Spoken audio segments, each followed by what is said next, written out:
2, 1, you're live.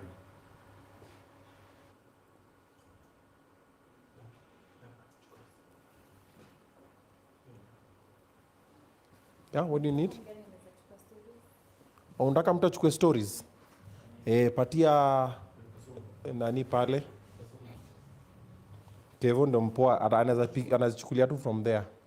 Yeah. Ama during the show. During the show itakuwa tricky, tunaweza chukua saizi mwanzo tu. Patia Kevo chukua. Onesa kwangi mpoa kwa kuchukua nini? Kevo ndio ni mpoa kuchukua reels. Ones na Korir sahau. Anakuwa amekata hivi kichwa zile, kwani huku unaona hii kitu.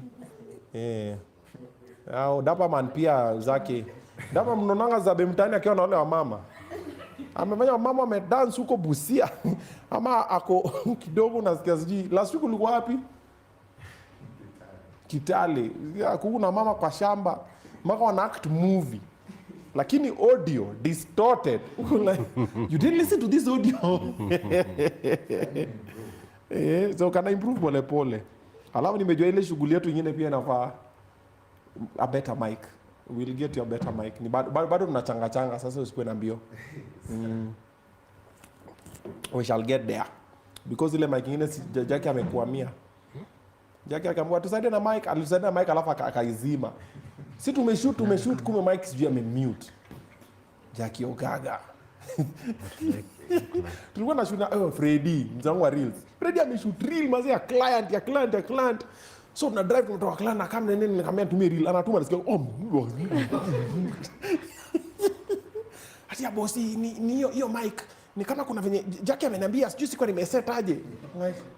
Yeah, so tutakutrain before tukupe mic. Hiyo mic unatumianga hiyo yako hiyo inakuwa ni boya. Yako inakuwa gani? Hiyo mic yake ni thao. Nimebai. Umebai ingine? Ya thao mbili.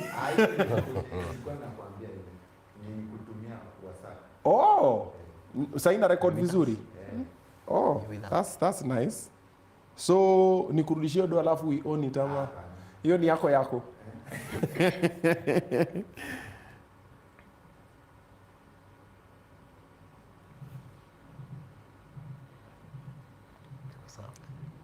Aya, karibuni sana. Ninawacheki. Hii hata si yenyu bado. Nyi bado special introduction. Na nyinyi wapole. Dominion family. Nyinyi mko pole sana. Kuna couples zinakujanga hapa. Obinna kwani wants show.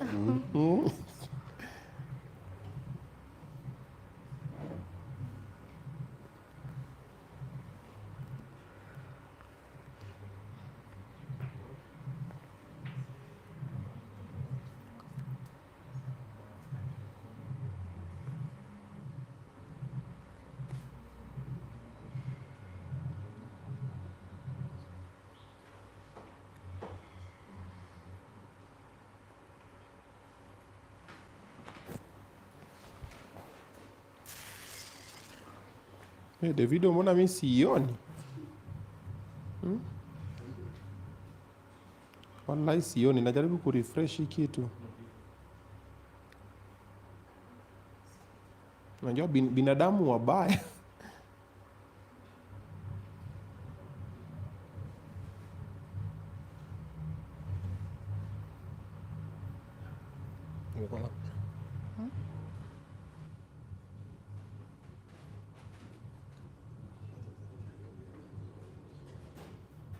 Ambieni watu kudundu wa nini?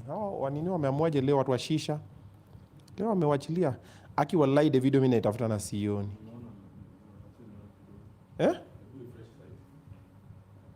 So haikuwa. Kama ni simu jamani.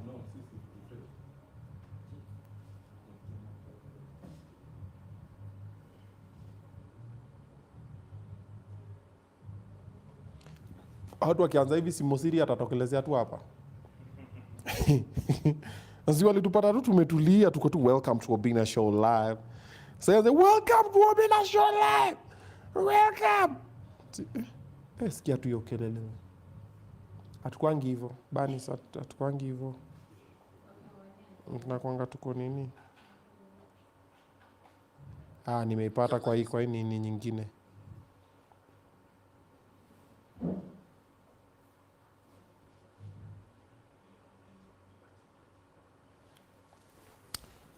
Karibuni Nicole Dean. Anasema mbona mmechelewa? Tumechelewa according to whose timeline? Sio ndo nawaambianga tumechelewa na time yako ama tumechelewa na time yetu. Juu sisi hatujachelewa. Ama niwe tumekuchelewesha. Labda niwe tumekuchelewesha. Lakini tunajua teknolojia is called a mobile phone. You can still do what you're doing na bado una. By the way, there's a super fan that I really need to meet. Ni nani alipostio video? Kuna msali post video ya baba fulani ako wa kibanda na ameweka simu, kuna place ameweka na watch Obinna Show live. I'll try and find. I think I reposted it. I have to go meet that person. Sasa huyo ni fan. Sasa wewe cheza kama huyo. Si lazima ukue place moja ukitucheki. Mambo inakuwa ni mingi. Unaweza control nini ukifanya mambo yako nini.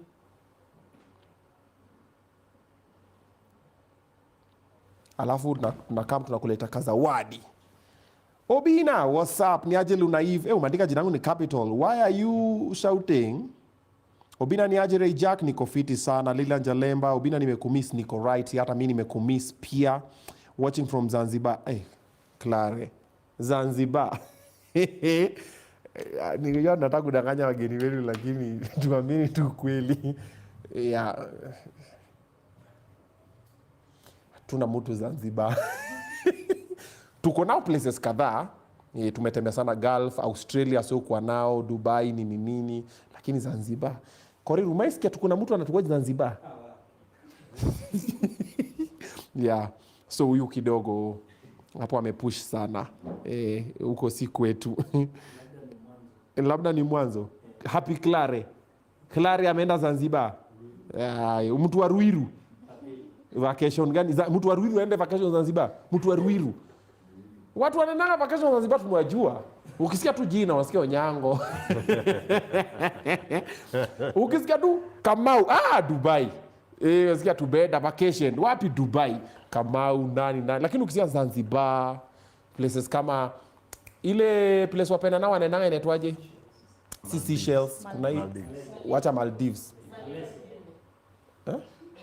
Si Malaysia. si Malaysia. Kuna hii iko hapa Mauritius pia hapo. Lakini hata Malaysia ni ngumu sana usikie watu wameenda Malaysia sana. Nakwanga Dubai, hapo Mauritius, alafu wanacheza na Zanzibar. Hapa tu. Pesa yetu ya Kenya haijasonga sana. But sasa wasapere huko ana ile holiday ya kazi. Anaenda holiday na anaenda kazi. So anaenda wapi? Gwaju. Niko Gwaju kidogo holiday. Kenothia holiday Gwaju. Kwa ameenda ku control container na vya holiday wameenda na bibi. Two in one. Mjaluo anaweza enda China na badala afanye kazi. Bwana, mimi on holiday bwana. I will come back next time, I can't just be here and I'm working. Why am I working on my holiday? nayo tricky. Sasa hapo huyu ametudanganya. Watching from Douala. Abdirashid Ngetich anaweza kwa Abdirashid Ngetich. Okay. Germany tuko locked. Nevin Musula. Nevin. Umeanza kupush Germany. Hati Obinna si lazima tuchome. Zipi? Ndio hiyo sasa. No, si mnajua si napenda ukweli. We are truthful people. Monica Tito watching from Europe. Monica, is there something you want to share with the class? Watching from Antarctica. Nyewe anaweza kwa huko. Jubaridi maisha yake imetandikwa nayo. Watching from Zambia. All of a sudden watu wametravel tu. Watching from Boston. Kikuyu journalist. Okay, huyu anaweza kuwa. Huyu anaweza kwa huko. Boston, Massachusetts. Watching from Lesotho. Okay. Karibuni. Live from Oyugis. Sasa huyu anasema kweli. Oyugis, correct. Live from Chepsaita. Emmanuel Chirchir. Unaona jina? Sikia. Huyu ako hapo. Emmanuel Chirchir ako hapo. Boiling Point tuambie uko wapi? Wewe tunakushuku. Boiling Point anakuanga ako wapi? Utawala. Saimo watching from Kitengela. Very good. Sasa hawa ni watu wetu. Malindi locked in. Felicitas Mwende. Very good. Michael Otieno from Maseno. Very good. Hawa sasa watu wameanza kusema ukweli. Timeri Maria K watching from Lagos. Umependa wa Nigeria watching from Ukraine. Milingairia. Ukraine. Kuna kalika huko. Watu wanaungua, watu wanaiva hivi. Kiasi. Live from Bomet. Huyu ako sawa. Felicity Maira, hapo ni ukweli. Bomet wanasemaje? Live from Kisii. Jakababa uko sawa, hiyo ni ukweli. Karibu sana. Ati watching from Madagascar. Tuna push. Watching from Kisumu. Kate mwendea kwa Kisumu. Kate mwendea ametuenjoy. Kate hapo pia umepush. Kisumu unafanya nini? Watching from Trans Nzoia, Liki Sitati, karibu sana. Chesange from Kuala Lumpur. But anaitwa Robert Chesenge. Hiyo inaweza kuwa. Hiyo jina inaweza kuwa. Obinna nakuita itika. Lydia Njoki. Watching from Kariobangi. Uko sure simu ni yako? Masha amepata simu mpya na watch from a brand new phone. All right, Davido, tuende kazi. Watu wa University of Eldoret pia wameingia, kina Ruth, karibu sana. Davido, tuanze kazi.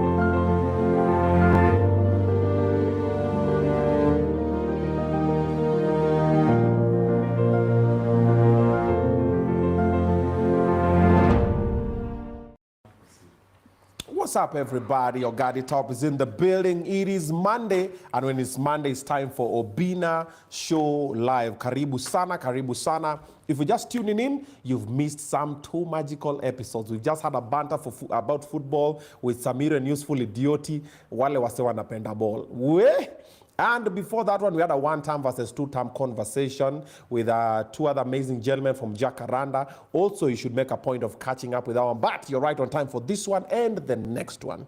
All right? So the next one is going to be Capedo. Yeah, Capedo Photography, a good friend of mine from way back. We're going to be catching up with him. But for now, we have a couple. Every man to a girl.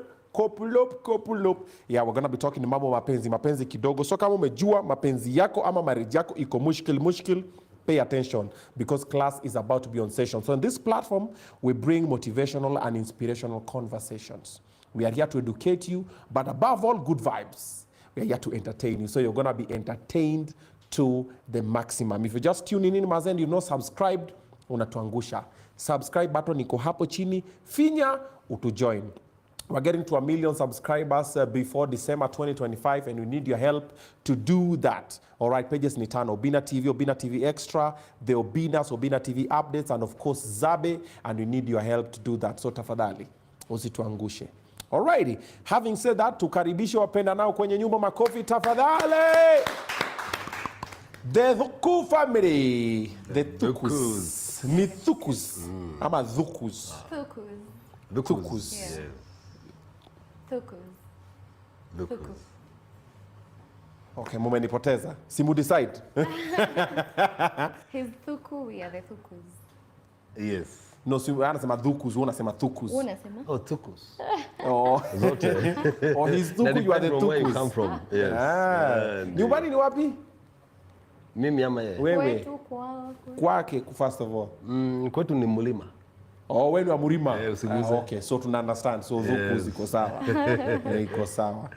Karibuni sana. Thank you. Welcome. Mumeitishwa sana huku. Okay. Oh. Yeah. Interesting. So you know, apparently, there's a cocoon of individuals who follow you people. There's this crew here, the Dominion. Yes. Yes. Dominion family. Dominion. Hiyo, munafuata sote wanaangalia, oh, Thukus wamefanya hii, wamegift sijui nani shamba, oh, sijui akina wapendwa wamefanya, Richi, Wadozi, nani. So guys wako like, they're very interested in your. So nilikuwa zile, Thukus, leta Thukus. I'm like, Thukus. So I had to talk to Nesh, I'm like, hey, bro, fanya mambo yako maze, wafiki hapa, so finally you're here. We're here. So karibuni sana. Thank you for having us. Mumekuaje? Tumekuwa poa. Ehe. We thank God. Okay. Yeah. Nyumbani mumepawachaje? Tumeacha kukiwa poa. All the kids are fine. Yes. Everyone at home is fine. Kiko best. Yeah. Kabisa. All right. Dapa man. Ichabwan. Karibisha wageni bwana. Naitwa Dapa man kutoka Busia. Okay. Nilikuwa kwa ujuzi. Okay. Habari yako? Mzuri sana. Uko mzima? Mmesema mnaitwa the Wait a minute. Wait. What did you say? Wanaitwa nani? Sema tu hiyo kitu iko kwa akili yako. the Thukus. Ya kwanza amesema the Thukus. Ni Mluya. Sasa Thukus kuku akili ime. Ile kuku umenipea. Understandable. Tena karibu nilete kwa show. Anyway, mko aje? Tuko poa. Salama. Uko aje? Mimi niko fit. Anaweza ongea yako naye kidogo. Okay. Mambo. Poa. Unaitwa nani? Naitwa Purity. Purity. Wow. Na wewe? Naitwa Thuku. Thuku. Hapo sasa. Thuku. Kuku. Hiyo sasa. Hiyo ulikuwa umeshika ndio hiyo sasa. Kuku. Ndio hiyo. Oh. Sawa. Mimi naitwa Tapaman. Tapa. Dapaman. Dapa. T for talk. T for talk. Yani T for talk. Yani ile T iko na tumbo, si ile T iko na mapawa. Huyu ni mtosi wangu. Okay. Mimi sasa leo nakuletea kinywaji. Okay. Unakunywa kani? What are the options? Nampoteza kwa akili. Oh. Mwambie na Kuna Kiswahili nini na sanifu. kuna nini? Kuna nini? Tuko na maji. Nimesahau menu boss kidogo. Tuko na maji warm, baridi. Alafu na inatoa mosi kidogo. Okay. Ile juice unaitangaje? Sarubati. Alafu tuko na sarubati ya kila aina. Tunaleta kaa tumepepa kwa kauteo. Alright. Unakunywa gani? Train ndio umeita uteo. Tutakunywa maji moto. Tuambie tu unaweza patia juice, Si ndio namwambia. water, Okay. mocktail, cocktail. Au kujua hizo? Tuko na cocktail, mocktail, warm water and cold water. Okay. Which one do you prefer? Warm water. Warm. Thank you. Na wewe Prate? Hot water. Hot. Wow, thank you. Anyway, welcome to Obinna Show Live. Enjoy your show. Asante sana. Na wewe Posi? Mimi niko sawa. Uko sawa. Sawa. Ni nini, what's up with the water? Hot water, warm water? We've had several meetings today. We've had Machai mmezikunywa. You know the way chai, Kenyan meetings. milkshake, masoda. Eh. Yeah. Amesemaje? We had several meetings. Yeah, Amesemaje? they've had several meetings. Wamemaanishaje? Mjua we. We. We inamaanisha Sisi. had. Mkono.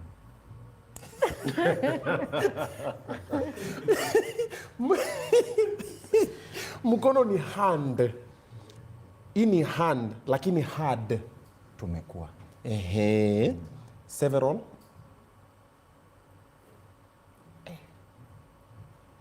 Guess tu unafikiria several inamaanisha nini? We've had several meetings today. Okay, today unajua? Today ni? Leo. Okay. Meetings? Mikutano. Yeah. So hapa kwa several ndio shida. Hapo sasa. We ukiona tu mikutano nini, so several inaweza kuwa Several meetings. Yeah, we've had several meetings today. Okay, we've had several It's fine. Sinileta alafu maji alafu ndakuambia. Ndakushow baadaye. Okay, sawa. Kichwa itakuuma bure. Karibuni. Oh, so the meetings is why now. Yeah. By the Kenyan meetings mtu anaenda, especially if you don't take alcohol, you drink so much soda and water. Juice. Tumbo inafanyanga mimi naingia hivi niuliza, what else will you have? I'm like, I'm fine. Yeah. No, have something. I'm like, I've had 2 other meetings. Nimekunywa chai, nikakunywa maji, nimekunywa soda. What else? By the way, what else is there to be had apart from tea, milkshake? Nothing. Maybe dawa. Nowadays people take dawa. That's tea, still tea. Honestly. Dawa ni mtu anakunywa kama unataka kumaliza haraka. Yeah. Juu kale ka bitterness, lakini sometimes people too much lemon and honey. Yeah, and garlic. Kidogo, yeah. But anyway, story for another day. Right. Karibuni sana. Thank you. Asante. Story yenyu nimeicheki sana. And off the cuff, I know you guys are born again. Yeah. You are born again together, ama it was individual, then you met? Individual, then we met. Okay, which year? Oof.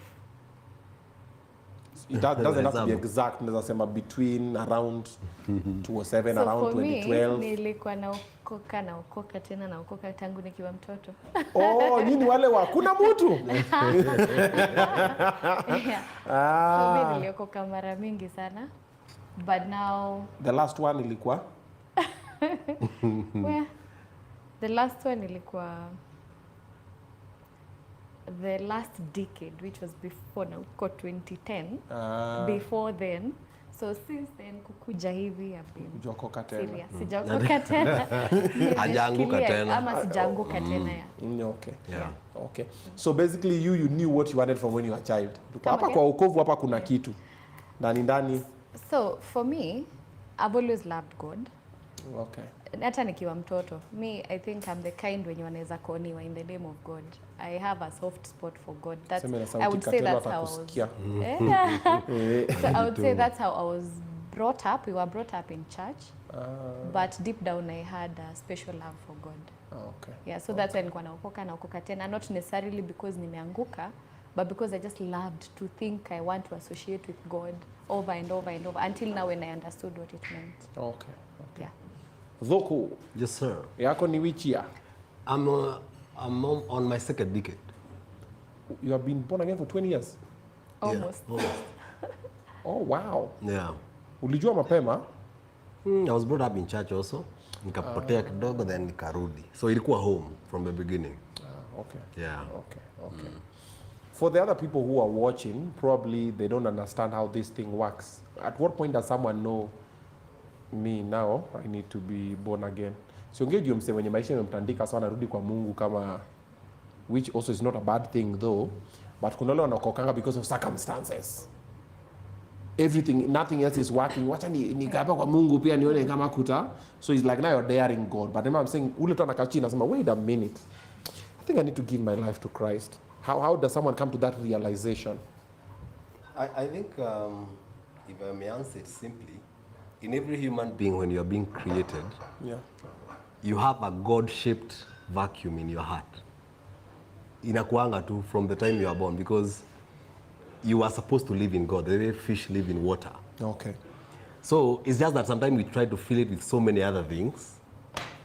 And sometimes God arises unless sometimes he has to corner you to get you. And then he's able to get you. Some people Mungu huwapata through kuweka kona. Wengine ni kuwabariki.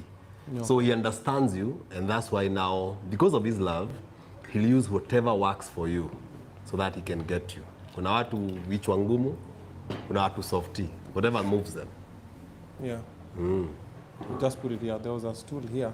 So you will just feel it at some point and you'll just realize. Actually, everyone is either running away from God or to God. But there is that vacuum in all of us. Oh, that's an interesting analogy. Yeah. Everyone is either running away from God Or towards. or towards God. God is always chasing us through whichever means he has to. Wow. Correct. Wait, do you have anybody who's born again in this squad? Nyinyi watu ni madhambi tu. Eh? Nani? Onesimus, wewe unaweza sema you are born again. Sharon, weka mkono chini. Kevo na Davido mumeokokanga? So backslide rasta ina backslide aje. That's just is in a church or GISDA. Oh. But the church is in you. And where 2 or 3 are gathered in my name, So when mkipatana na Kevo na mweke Sharon hapo, God is there. Sharon atuo umeokoka. Hata usemi na confidence kia. Yes. And you chezeni na Mungu. Korir umeokoka? Naokoka, I'm a very devoted Christian. Uliokoka mwaka gani? 2014. Korir alifanya interview na Jackie Ogaga. Korir akusema ameokoka kwa hiyo interview. Hakuuliza stori za wokovu. Watu wameokoka wanaanzanga nayo. Unaitwa nani? Naitwa Oga Obinna, nimeokoka, napenda Yesu kama mwokozi wa maisha yangu. Amina. Si ndio? Si wanakuanga hivyo. They're normally very proud. You're supposed to be like proud of. Is your identity. Leo unajiintroduce to. Yeah. Hawa wasemangi. Halafu wacha nisiseme, lakini kuna watu tabia zao hapa. So umesikia birthday boy ameanza kusema watu waende wajue penye ameishi juu leo ni birthday yake. Hiyo ni mtu ameokoka. Unajua Biblia imekataa hiyo. Those are enemies of the flesh, iko kwa Galatians.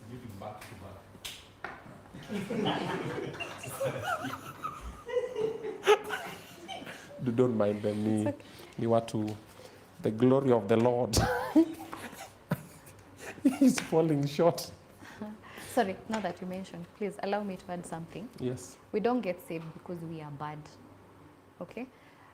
We will all get saved at some point, whether we like it or not. Okay. The Bible says that every knee will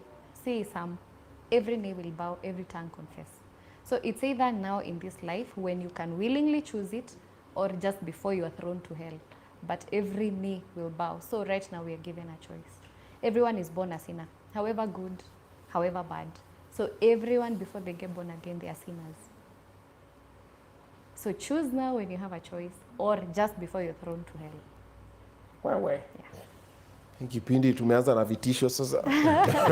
Well, guys, thank you for watching. Mnapea wasiwasi. Hey. Thuku, una surviving? I'm okay, guys. Thuku, I'm safe. yeah, just wink. Give me a sign. I'm safe. You're safe. And saved. Umechukulia serious. Haya. Sasa tuanzie wapi? Sasa mwambiwa now or before. Magindumia. Nasikia? Now. Wamesema it's every. See some? By the I've always heard of that line, but I've never grasped it that way. Like they understand Devo. You know, by the one thing I realized about the Bible, there's some people read it to you and you'll understand it in a basic way. Then there's some people who will explain it and then you're like, wait a minute. Kumbe, this thing is... Yes. Too deep. It's like when Pastor T preaches. Among the pastors I follow Pastor T, I follow Pastor watatu. Pastor T, Burale, na Selman. How to? Mimi wakibonga niko, amesema nini, because unaona pia. There are some that are also not bad. Basa wale wenye kidogo wakiniongelesha wananiguza ile. Kwambia, but here you know. So kuna wale wakiongea kidogo, like now you've said that one. You're like, hey, it's not that. I'm like, hey, wait a minute. Okay. But it's a good thing. Munaenda kanisa gani sasa hivi? It's called Ushindi Christian Ministry. Iko wapi? Ruiru. Nyinyi wa Ruiru? Siongea story ya Ruiru. Sawa. Sorry. Yo, Ruiru has some amazing houses. Oh yeah. You know, I was contemplating on moving to Ruiru. Niliona 22 mic. Kali. Sure. Kidogo hizo ndo Yeah. ziko nini? Za beginners. Yeah. Wachanga. No, seriously. Wacha madharau kwa kipindi. Mimi even nimesema na kifua 22. Nasema 22 million ni pesa ya Uchome sana. beginners. Man, unaniumiza roho. Wewe Korir, umesikia? Inafaa uishi Ruiru. Beginners. Yeah. 22 million. Korir anasema ni jamaa West Pokot. Yeah. So I actually saw some houses, your range 20 mic to 30. There's some kuna place called Mogudha, yeah. Hey, Ruiru Mogudha, this house you can't believe this house in Ruiru Mogudha. Yeah. I'm like, so kuna siku nimedrive mpaka Ruiru, nikafika nikasema Yeah. nikapiga kona nikasema ndakuwa na drive hivi nikitoka hivi nikirudi hivi nikasema it's fine but well. Ruiru is developing so fast. Yeah. Man, wala wasema developers wa Ruiru, good job. And then the houses are Si kuna place nyingine hapa sitaki kusema ngong but well. Hii nyumba inakaa hivi, hii inakaa hivi. Uko like, come on guys, can we have like a structure? Mugudha kidogo kuna, it's like a new Loresho. It has a Loresho vibe. But sasa venye umesema ya entry level. Yeah. Because even the house is 3 bedroom to maybe 4. Yeah, kuna zile mabangalo, hata mimi window shopping sijafika huko. Yeah, You live in a 6. You live in a 6 bedroom? Yeah, so All in suits. Wow. so kama umeona ya 3 basi tembee. Korir. Who are these people? Mumeniletea kina nani ha? Wajaluo wanaishi Ruiru. Tutaget hapo. First of all, in fact, let's get in there.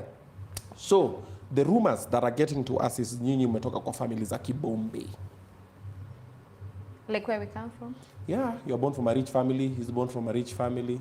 So that is the story that is there because zile masinema munafanya, muligift akina Monica shamba. Unaona mazawadi zenyu. Sisi tumekuwa na birthday hapa leo ya huu jamaa anaitwa Davido. Tumekata pa keki 0.5 kg. Bora watu waonje. It's the intention. The thoughts that come. Yeah, it is the thought. We thought about him. Sharon akakimbia super, akabaika keki. Tukakata tukaonja tukasema alafu sasa tunaambia so sasa yule mgeni ametoka majuu ndio kidogo zawadi tuna tunashukuru Mungu watu wakisonga. And then you guys now give me mashamba. You just said you live in a 6 bedroom all in suit. SQ yenyu iko na choo ndani? So we don't have an SQ, but we have an extra room in the house. So that's The like penthouse. 7. Yeah. The penthouse. Kwani house manager anakaa kwa penthouse? No, she has her own room. Iko na washroom na nini ndani? Yes. Munaribu wafanye kazi. Aya, how did it get there? Let's start from where you're born. So we start ladies first, where you're born, where you're raised, then where you're born, where you're raised, and then we see where now your paths cross. Okay. So that we can understand now how the establishment of this union came about. But maybe you'd have told us the stories you had. Maybe they are... Si nimesikia tu umetoka kwa family za Kibosi. Situpe your story. Mimi sina hiyo story. Mimi nasikia they're rich, they're rich kids. Yeah. Kambia kwanza huyo mrembo ametoka kwa sijui kwanza akasema ni mtoto wa Rigiji. Una sound kama Rigiji. Yeah. Yes, imefika huko. Series inaenda mbio. Si unasikia na sound. Hebu sema hi cousins. Hi cousin. Unasikia? Sasa mambo ni mingi wanasema Okay. I'm not from a rich family, but we didn't lack. My dad was a banker, my mom was a teacher. That is what we call rich. Oh, really? I didn't Yes. know. Oh, okay. Your mom was a banker, you're a And who are teacher. we talking to? That is what we call rich. Oh, okay. During our time, there were richer kids. Korir, what was your mother doing? Hakwenda hata shule. Oh, okay. Kevo? Farming and this and that. Hapa kule. See? Oh. Mi hata usiulize, mi wangu alikuwa na preach. But it's fine. Na lile preach ya kujitolea ile nye. But it's fine. So unaona, so yours were rich. Oh, okay. If that is rich, then yes. That's a rich, not kid. wealthy, but that's rich. Yeah. Oh, okay. Yeah. We were You never not lacked. wealthy. Yeah. Ulaila lanja? No. Ulaikula. Okay, it's fine. Actually, tulikuwa tunakata chakula. Dynasty. Mulikuwa munakataa chakula. Tulikuwa tunachapwa ndo tukule. Hewo. Na anasema hawakuwa rich. Walikuwa wanachapwa ndo kule. Sisi tulikuwa tunachapwa ndio tukasirike tusikule. Ulale bila kukula. Unune, unajua kinuna. Unasema hata enda ulale. It's fine. So that's rich. Oh, okay. I Mko never wangapi? considered that rich. We were four girls. You are rich. Okay. Nyumba yenu ilikuwa na stima? Kila kitu. Stima, TV, bedrooms, tatu.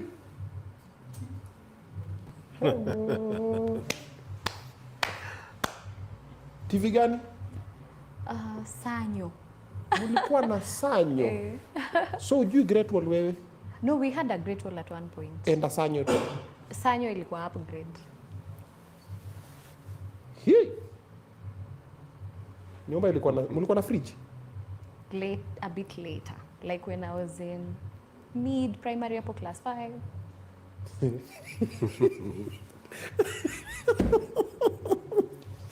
The way she's saying it, zile yani alifika class 5 walikuwa na fridge. Class 5. Yeah. Korir ametoka kwao, Korir sasa yako 70. Yeye ndiye amepeleka fridge kwao. Ushasikia wale we left home to change home. Yeah. Me, Korir, Davido, Kevo, everybody here. Yeah. You left home already change. Home was good. Hapo naambia mami ukikwama tuambie. Your parents ever told you if you need anything let us know. To date. Mpaka leo parents wako wanakuambia if you need anything. Hey. Yeah.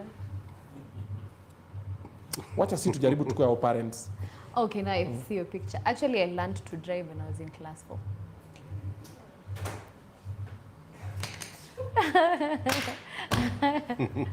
Alilearn kudrive akiwa class 4. Si class 4 tulikuwa tunashona mpira ya jiwala.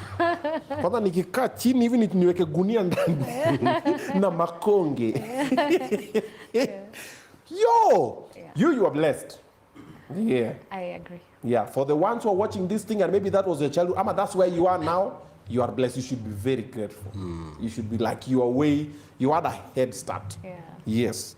Yeah. Primary, wapi? Kahawa Barracks. Uh-huh. Yeah, because we used to live in Kahawa Wendani. Okay. After that, I went to Pangani Girls. Okay. Yeah, then to KU. Okay. Yeah, then after that, I was employed. Jamaa jateseka. Kahawa Barracks, Pangani Girls, KU, and then after that I was employed. Sasa we haujatamak? Sijatamak. I was employed before I graduated. Which God are we serving the same God? Okay, unaombangu ukiface side gani? The Lord. But umesikia amekuwa anaokoka toka class 4. Yeah. Mnaambia muokoke hapa mko above the head ndio hiyo. Mnamaliza ana graduate 5 years bado hujapata, anapata kazi before graduate. Kazi gani? I was in the insurance industry in customer service. Why? Okay. No, but pia kuna sura za customer service ndio. So it is fine. We pozia hapo. Okay. Kashagwa. Rigiji. All right. The God of the mountain is still the God of the valley. So from the mountain to the valley. To the valley. So for me, I came on the other extreme. I came from the other extreme. Okay. So I don't know what is it after, before luck. Me thereof. So we grew up in Murang'a, somewhere called Gatanga, huko mashinani huko. And my mother was a farmer, and my dad was a marathoner, used to long distance races. So he ran when I was just being born. We saw him. He came back. Once he was old, yeah. So he came back when he was 70. So older pose. Hii ni gani? Hii ni Kipchoge Keino Classic. Wana likimbia mpaka Italy akarudi. I think alizunguka mbali. Yeah, you have to run around the earth. Yeah, so I think he took it very seriously. So tumemwona juzi.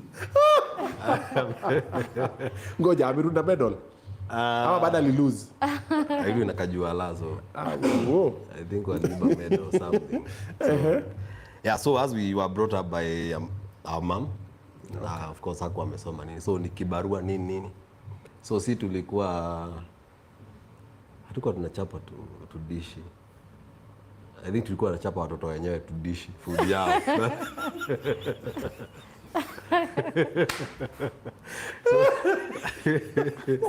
So ni survival kutoka kwa mtoto napigana. The more you chapa, the more you eat. Leta hiyo kitu hapa. Ndio sasa. So that was a hard knock life. Growing up. Yeah. Yeah, so 6 of us. single okay, alikuwa high, lakini it was like a single mother. Yeah. Yeah, the 6 of us. I was the last born. Oh wow. When you was kwani things changed? Yeah, sahi.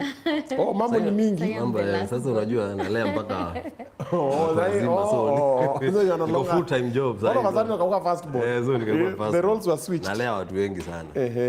Yeah, so we went to a local primary school. Then went to a local high school. Haina jina hiyo local high school. Nikikushow tu nikukusumbua akili. So because hivi utashika. So it was just there in the locality. Iko inaitwa Gatunyu. Yeah, okay. Gatunyu secondary. Gatunyu. Yes. Yeah. But at least tulijitahidi, went to university. Yeah. Yeah, did medical biochemistry. Wewe. Makofi tafadhali. Yeah. Umeelewa? Nimeelewa. Kwa nini tumeclap? Yeah. Jamaa penye ametoka lakini akasema pana lazima nisonge hivi. All the way to the master's level. Oh, you did your master's? Yeah, I did my master's in the same course. So I'm a medical biochemist. I make medicine and discover. You are a drug dealer. In simple terms. You are a drug cooker. Wewe na Breaking Bad. Breaking Bad, yo. Mambo umejua Breaking. Okay. Yo, sasa. Kumbe. Mambo ni live. Yeah, so that's how we started. And then tukapatana huku tauni. Okay. Na mrembo wa When did you come to Nairobi? When I left home, I never went back after kwenda kampo. So nikuenda ukiendaga. Wewe tembea ukipata kitu za. But it was the first time I left home. Actually kwenda campus was the first time nilikaa nje ya home. And from there at least ulikuwa kampo gani? Nilikuwa Nakuru, Egerton. Huko ni Bundus. Huko although haina difference sana na mashinani. You basically just transfer to another village. Asa kupeleka huko. Lakini nilikuwa umeona hiyo kampo penye iko? But it's a nice place. Yeah. Then but the masters nilifanyia KU. Okay. So I came home. That's where I met her. You guys met in KU? Yeah. Well, in church, but he was in KU doing his postgraduate and I was doing my undergraduate. Oh, that's interesting. Interesting. I've seen you guys have this strong bond with the Dominion family. How did you guys join that bandwagon? Was it after you guys were together or before individually? It was before. Before. No, Dominion was formed in 2023. Hiyo ni So that's recent. Hiyo ni juzi. We were friends before. We were just friends separately. Yeah. Okay. Asa kama hiyo ni baadaye, but hiyo tutafika huko baadaye, wacha turudi nyuma. Okay. Huko KU, ako KU, muko kwa kanisa. Who saw who? Nani aliona nani? Akaenda kwambia pastor. Tulionana. Mwenye macho hambi tazama. Na macho haina pazia. Yeah, of course I'm the one who nirusha mistari hivi hata kama ni ya Murang'a. But a man has to do it. So it work. Surprise. Yeah, we are. Decades later. Yeah, so yes, I'm the one. We used to, by the way, we were in the same church for a period of time. She was a keyboardist. I was a mushirika. So tulikuwa namuona pale mbele. Unafinya hiyo kitu? Vizuri sana. Kabisa. Okay. Wewe uko pale unaona akifinya upako. I think toys zilikuwa hizo vitu kwake. So kwa I think toys zilikuwa hizo. So alikuwa amezoea kutoka kitambo. She looked angelic. But I could not dare, of course. I observed my lane because of course uko out of your league. So sema mbinguni tutapewa baba ni mmoja. So, to focus. Yes. So initially that was the thought until nikapiga moyo konde. When was the first time you noticed him? You know, the other noticed him. You know, you can always see people. Then somebody like, wait a minute, okay. When was that time? What did he do? I noticed him twice. The first one on a negative note. So when I got saved, that was in campus. Nili join a group of very serious people. My dressing changed, everything changed. We were not hugging men. So it was radical. But it was good actually. The discipline was the military kind. We used to wake up at 5 and pray, whether you like it or not. We used to go for missions, we used to go for fasting, we used to dress very decently. We were wearing very long dresses. The men were wearing official. Hakukuwa na jokes. Then when he came to church, alikuwa anavaa cape, zima t-shirt baggy, bling, na trao baggy hivyo. So when I looked at him, I thought, this guy is a joker. Jehanamu direct. Jehanamu direct. Oh, so that's the first time you noticed him? That's the first time I noticed him. Okay. In a dismissive way. But the next time I noticed him, our pasi alikuwa anataka kumfanya kuwe committed to the church. So he thought, ni wapi naweza mfix akaona praise and worship. That time I was the chairperson, praise and worship. So alimleta, akamleta to me. Akaniambia, so Purity, this is Dominic. I want him to be a member of praise and worship. So this time he was dressed in a suit. Alikuwa now in his element as like vile anakaa siku hizi MD and you know. So that's the first time I noticed everything about him. His height, his smile, his eyes, his marital. So Pasi alikuwa introduced, but I was saying, ooh, I think I like what I see. Yani ameletewa kondo. Corinne, una get context.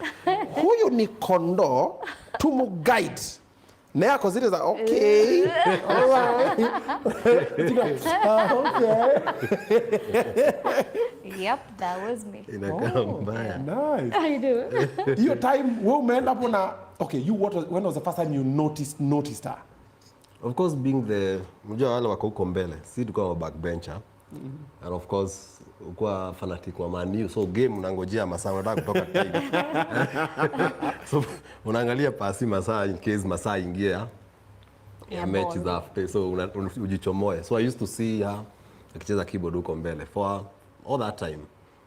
So by the time I was being introduced, of course, I had come to the church for I think almost a year. Yeah. Yeah. So I used to notice her. She was so fly, but that's what I'm saying. Unatoa hizo thoughts. Because you're feeling, I think, this church, people are serious, the way they are dressing and everything. Yeah, until now I was introduced. That's where now I was able to interact with her and find I could do something about it. Hiyo time ukuwa introduced hapo kwa keyboard, ulikuwa unafikiria nini? Akiwa kwa keyboard? Hiyo time ampele kwa chair lady wa praise and worship. Umeenda kuandiwa over, aenda kuguide. Yeah. Ulikuwa unafikiria? Nothing. Ulikuwa tu mimi nilikuwa tu sawa, like at least I get to hang out with her.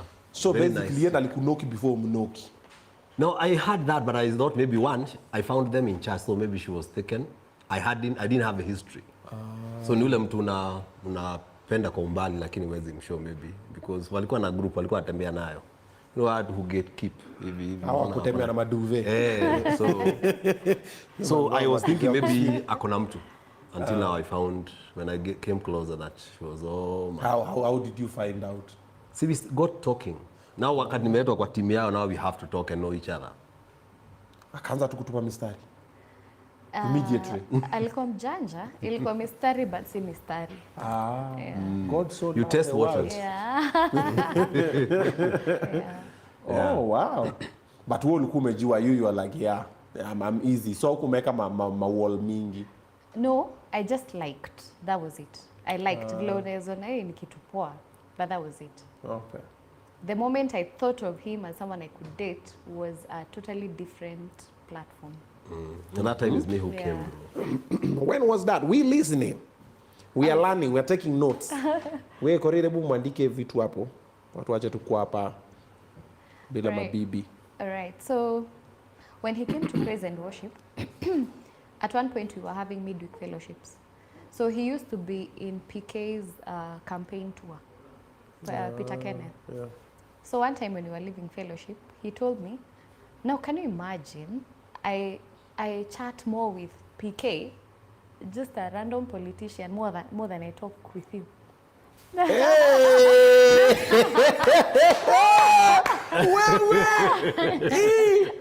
a my man. Shikilia hapa baba. Shikilia.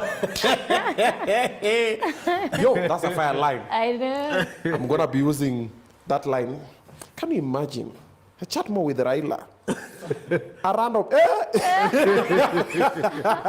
Yo. Yeah. Okay, that And I was called you sister. Sister, more than I talk with a sister in church. Like, so we're in the same space in church, but we don't even talk. That was smooth. Yeah, That and I was thought challenge accepted. Akagonga musumari. Zile za. Nikasema challenge Bwana accepted. ngoja. What do you mean challenge accepted? So mwanze kuchat more. Let's chat away. Which year was this? That was a long time ago. Hizo tu miaka zenye tulikuwa tunaokoka. Oh. So, since then, till date, we are still chatting. Unachokoza mbaya. Story haishi. Aishi. Mnaambiana nini? Haishi. Hata time haitoshi. I remember there's a time I think you are going to Kericho. Yani Kutoka- alinipandisha basi, nikaenda nayo basi tukichat hadi like I think 6 hours later we are still chatting. Hadi nikashuka okay. Kaidios kanapata moto. Unajua ilikuwa tu hivi. Kana overheat. Kwa moto na unakapepeta unaendelea. Hey, that was serious. Very. Watu mbiana. Okay. Apart from good morning, umelalaje? Have you had breakfast? How is your day? What are you up to? Nini There's ingine? a lot more. I was literally living my life with him in my space and the other way around. Yeah. I So could tell you what You he were was co-passenger. doing real time. I was a co-passenger. Yeah. The way you catch up. Nyinyi wale wasio, aya you hang up. Yeah. You hang Oh, up. yeah. Now you hang up. Wewe lala tu mimi nataka nisiuke kiborota hapo. Oh. That nauseating unit. Yeah. Yeah, the nauseating kind of. It was that bad. It is still that bad. Yeah. How long can you guys stay away from each other? Oh my God. Never. We have not. We have never. What do you mean you have not? When We you don't travel for haven't. business pia wewe? Akitravel, We tuna travel travel together. naye. I quit my job to come and work with him. He's now my boss. Yeah. Wapi uko? Home Point Investment. We have a company, so I'm her boss at work, just Yeah. to see her around. Nepotism. Huyu ni secretary. I'm the CEO. She is my CEO. No, MD. no, nasema codification. KU. Ulisomea nini? Mimi, Finance. economics and finance. Oh, okay. Yeah. Hayuko mbali sana. Kwa ngoja alikuwa amesomea Mascom. No, kama hivyo ni CEO ako sawa. You quit your job. Your insurance ama kuna Actually, he poached me. He gave me a better offer than I was getting at work. It was a serious business, Nini. I'm on payroll. Yeah. So anakulipa salary? Yeah. Yeah. Okay, pesa yako inaenda? Ni yangu. He does the house budget, hiyo ni kando, he pays me a salary. That I get, but akikulipa pesa yako inaenda? Salon, nails, clothes, massage, and what I want to do.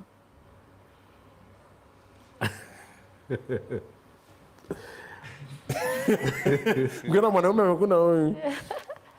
Oh, wow. Yeah. Okay, that's interesting. Yeah. So pesa yako ni yako. Yeah. But wewe ni CEO kwa hiyo kampuni. Yes. Nani alinegotiate salary? I tried, but I didn't have a hard time. Of course. Of course. Of course. Why would you have a hard time? Man? You know the boss. I yeah. You know somebody, and I can call you a boss. Now you're no boss. Oh wow, that's an interesting happy ending. Yeah. Yeah, it's a nice twist. There's some people who always feel, even married couples especially, they can't stay in the presence of the other person for too long because anakuchoke. Because like, awacha tu niende kazi, na mnapata hii jioni. Nye munanga. I think I prefer to be with him more than being away. Yeah, you need to be friends. Oh yeah. Friendship is that core. It's the one that holds you now to enjoy each other's company. Tutafika huko mtuambie siri ni nini. Tutafika huko. Bado tuko initial stages. Okay. So when you guys were vibing in the church, you've started talking to each other. Now what made you like him more?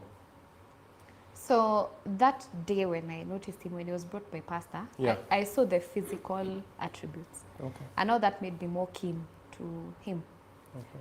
The midweek fellowship haikuwa na mafans sana. So ingekuwa leo ni yeye ana preach, kesho rather next week ni mimi na preach, tulikuwa tuna interchange, but we interacted more during that time.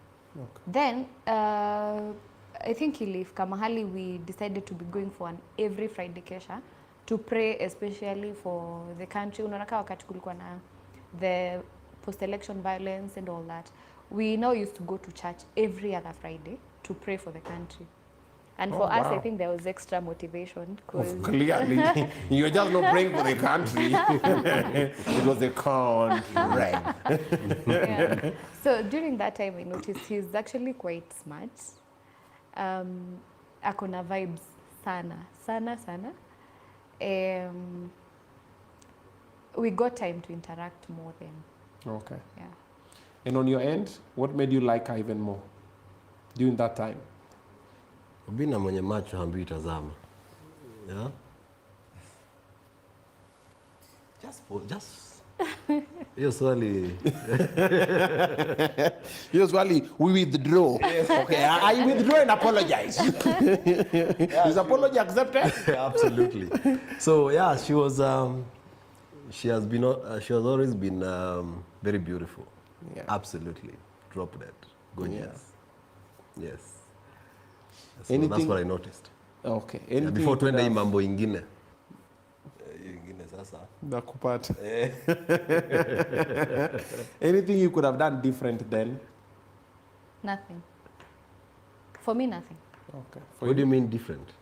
In terms Like of what? the relationship you had, the friendship you built all the way until now. So you know some people always look at, I could have spoken to them sooner, or I could have slowed down because maybe we could have gotten more time to know each other this way, or I could have built more friendship, things like those ones. You know, I think everything has been, the timing, everything was perfect. Everything was perfect. 1 second earlier, 1 second later, Okay. it would have been not good. Okay. Muriomokea wapi? What was the turning point? Ile sasa maziwa imeingia sasa.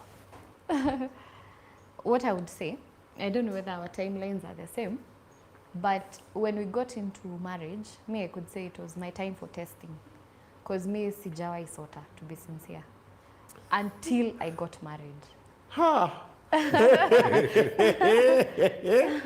Umesema jamaa akataka alikuweka na gideri. Yeah. So me sikuwai sota until we got married, and I never knew luck until then. So my first like 3-4 years of marriage, it was tough. Juu pesa iko inatosha. That's the first time nililearn kukopa. Na hata ukikopa ulipi in good time. We had a circle of people we used to kopa from. Na by the time your circle inaisha, sasa unakopa huyu wa mwisho ndo ulipe huyu wa kwanza, you start the circle all over again. Yeah, so during that time, I can say we were tested well. Until one time, now I think during that time, ilikuwa nika rock bottom for me. I was made a treasurer kwa baby shower ya my sister. A sister I call my twin because we are like just 1 year apart. Tunafanana, tunatoshana, we sound the same. And that time she was doing very well financially. So nikafanywa treasurer. Sasa nafanywa treasurer, we have no money at all. Gas imeisha, you have to cook, natumia part of the money. My plan was this, that by the time ifike baby shower na sina hiyo pesa, I'll just call her, nimwambie kiliumana, you give me that, like lend me the money. Sponsor your own baby shower, nitakulipa pole pole. Because now I had to account to everyone else. So tulienda to the very last day, nimetumia pesa until imebaki around, that one, it was 10K, but then it was a lot that time. So hii 10K nimetumia imebaki around 4K. That Saturday, it was a Saturday, the baby shower was to happen that day. Then my hubby calls me, alikuwa anatoka kwenda site, anauza mashamba. Alikuwa anatoka kwenda site, so akaniambia, now there's this committee that I have to give money. How much do you have left? 4K. Hiyo pesa, tuma. Nikamwambia the baby shower is today, tuma. By faith, tuma, I sent the money. So I didn't have any money. But by the time ilifika time to go for the baby shower, my hubby sent me 10K. That was the first time first time ever he had sent me such an amount. Do ilitoka? do ilitoka? And it was my first Deal. sale Yeah. ever. So since that day, things changed. Yeah, that sale opened everything. Yeah. Oh wow, Yeah. that's interesting. Yeah, Tuma tu hiyo 4K, yeah, it was Hiyo. just by faith. then ding ding imerudi. Yeah. Yeah. Yote. Na ukapanga bibisha wenyewe. Hata no one knew what happened. So watajua kwa Hata interview. nikitell story, maybe my sister can't even hata usiniambia shikanisha. tu. I know. Oh yeah. Yeah. So since then mlango ikafunguka tu. Yeah. Yeah, it did. But it was so bad to the point that sometimes I would wake up and find her crying. Yeah. Yeah. It was tough. I think there was a time even we went to the supermarket. Kila mtu akienda super in our circle tulikuwa tunamwambia every point, you know, supermarket gives point, we used to tell them put in our number. So we had given them our number. We put the points there because we used them. Until one day we went to the supermarket to buy. We didn't have anything in the house, so we went to buy and then we were counting. I was there with the calculator and she picked things. And we didn't have money. So that the points correlate. Yeah. Until we got to the counter and then after the cashier had counted, we told her we are paying with the points. She told us today we are not using points. So Yes, it's then that time there's a very big line behind us. Where? Yeah. That was the low of the lowest. Yeah. It was a bad. Mukaacha hizo shopping hapo mtu. No, luckily the same sister came through. So tulimuuliza, so how do we pay M-Pesa? And I said, okay. So I just started, nika ninalipa, but I was chatting my sister. I told her, tuma 5K now. Then ting she sent, I paid M-Pesa. No one knew what happened. But for me, it was a low moment because nilikuwa imagine what if she wasn't near her phone? Yeah. What if she didn't send the money? The embarrassment for us would be a bit too much. That was a wake-up call also for me. I said, now enough is enough. Something had to change. And I think I took her somewhere and I gave her, I think the life we are living today, Yeah. I promised her that day, Yeah. somewhere. Yeah. And I told her no today. And actually, she has been ticking all those Yeah. things. He told me, Every- mark this day, I'll build you a castle worth befitting a queen. I'll take you anywhere in the world.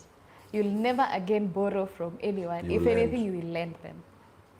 And that was it. Yeah. I meant every word.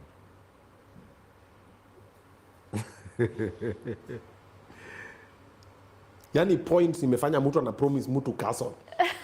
Points because points imekata kulipa shopping. It was bad. Eh. It was And he bad. has Na lived wewe that to ulienda that promise. kuchukua msichana wapi? Unajua ni mashida ya kujiwekelea. Mbona uko unapigia parents watume kakiru? No, actually at one point we stopped them from wanting to support us. We Have were our life. deliberate on we want to build from the ground up. Yo, but that sister of yours maze kamera ndo yaki mwambie tu thanks. Ushaimwambia? Oh my God, severally. Eh, Yeah. you have a fire sister. I thank God. Ati ding ding mimi unaambia send 5K napiga ya nini?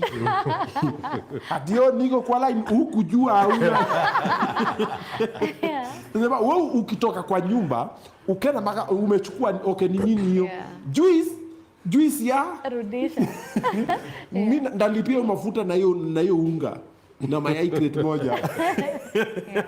Yeye anakutumia routine na analenga. Yeah. Oh wow. Very interesting. Would you guys say the church also played a very important role in making you guys persevere with what was happening back then? Because you guys met in the church and you're in the church. Because dust inakuanga constant, aka karembo kange guzare kitambo. Because ati mamori wako ana kucheki. Sio? Yeah. Si mamori pia wale walikuwa wamejipanga pia kwa ni aje mrembo. Kabisa. Lunch, pizza zile za Galitos zilikuwa zinawezanga sana. Yeah. Yeah. So it's true. I think it's not just the church.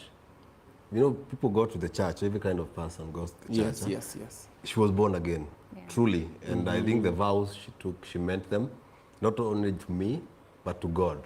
And she has kept them through the thick and the thin, and especially the thin. Yeah. She has always been true. Even that period of time, you know, you are walking on foot when ameacha gari home. Remember there was a time tulikuwa naenda job tunachapwa na lori na maji tukiwa kwa bike. Matope tunarudi kuchange. Yeah. She was there throughout. Even the time she'll be crying at night, anaomba, you know, anakuombea nini. At one point hata my dad gave us his car because alikuwa anaona mtoto wangu anateseka. Yeah. Now that time you are pregnant? Yes. Yeah. So Mrs. Mom, nothing is stopping. Eh? So babake akaona mtoto Reggae wangu continues. Huyu ako la gai wewe. Haya chukua gari basi. Mambo yako. Yeah, for the few days, yeah, this is a mwisho. Yeah. I got to prepare for a while. Ya kwenda clinic and everything. We? Yeah. Mambo ni mingi. Yes. Mambo ni mingi. Yeah. Now, I want us to talk about, apart from the financial problem that you had, if there was any other problem, that was there. I want us to talk about that. But before that, I'm going for a short commercial break. Let me talk to my people about Mr. Frames Kenya. If you're doing anything home decor, you want to do interior design, these are the people that are going to link you up. Check this out.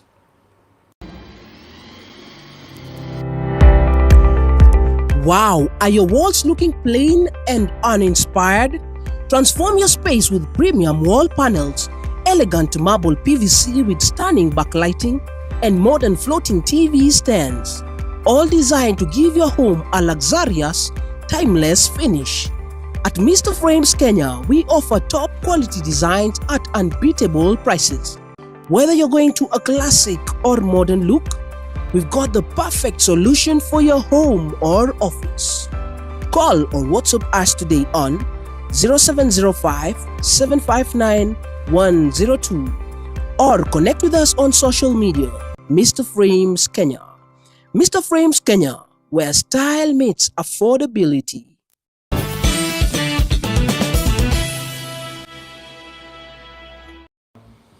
All right, welcome back. We are in the Thukus in the house. Conversation is pretty interesting, man. Yani story yao ni kama movie. So ina watch sahi Nigerian movie. Hii kwanza hata hii sana Nigerian movie lakini done in Kenya. So inaitwa Riverwood. Kama chikutuko we. Gazi zila. Yeah. Mpaka hata Korira ameacha kushoot kwa risa kuroba na ziketu zile kwa.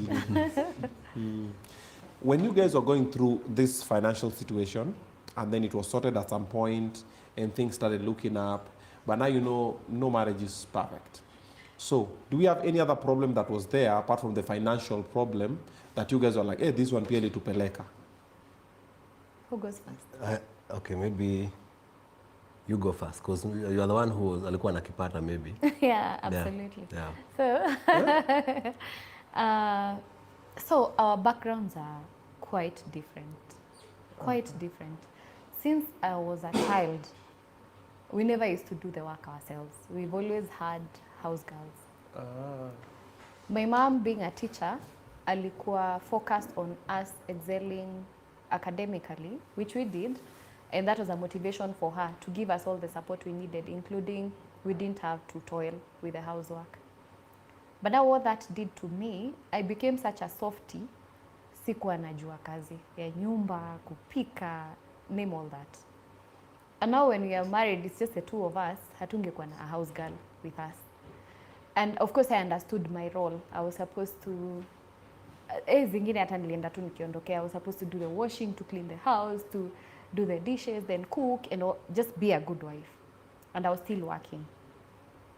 So I used to be moody like 24/7. There are times he would help.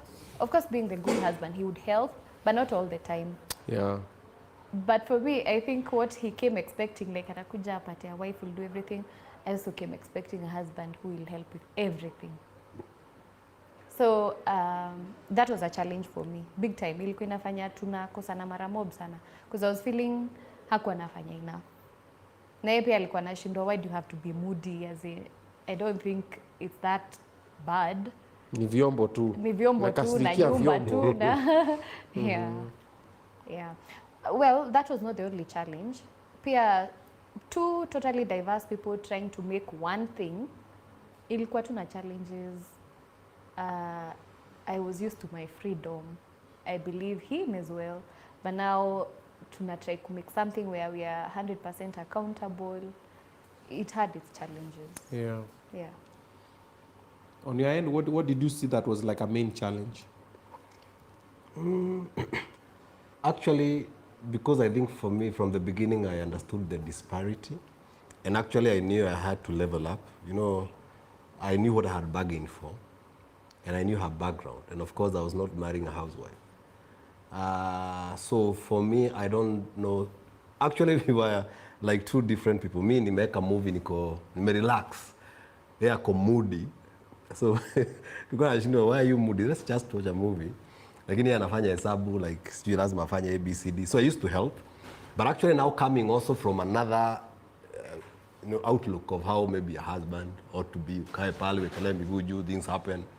I had to retrain myself that actually I can also help because amekuwa job pamoja.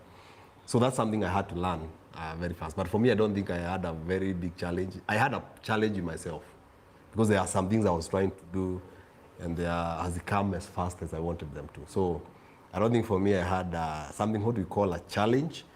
I think my biggest challenge was fighting poverty out of my home. That was my own enemy in that home. Ain't we all? And so, sindio Coris, why are we here? Yeah. Tumekwambia kutoka asubuhi mpaka saa hii juu ya. That challenge is what we are struggling with. It's your enemy, a universal enemy. Yeah, that's the main enemy. Yes. Oh, wow. Okay. Now, let's talk about marriage and... No, let's start with marriage.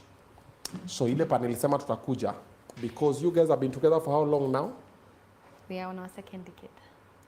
Our firstborn is 16. Yeah, in Form 3. He's taller than the dad. Yeah. Wow. Yeah. Unajua mnafaa mwanzo kujipanga for grandchildren. Yeah. Tuko Just hapo. putting it out there. Yeah. So basically you guys have been together for maybe 20 years, Almost. We are headed like there. 19 years. Secrets, what works, what does not work, the struggles some couples are going through, because even the Dominion family, you guys try and advise each other, support each other with situations, nini. And also in your channel, people see the things you guys do kidogo. Now for the majority of others,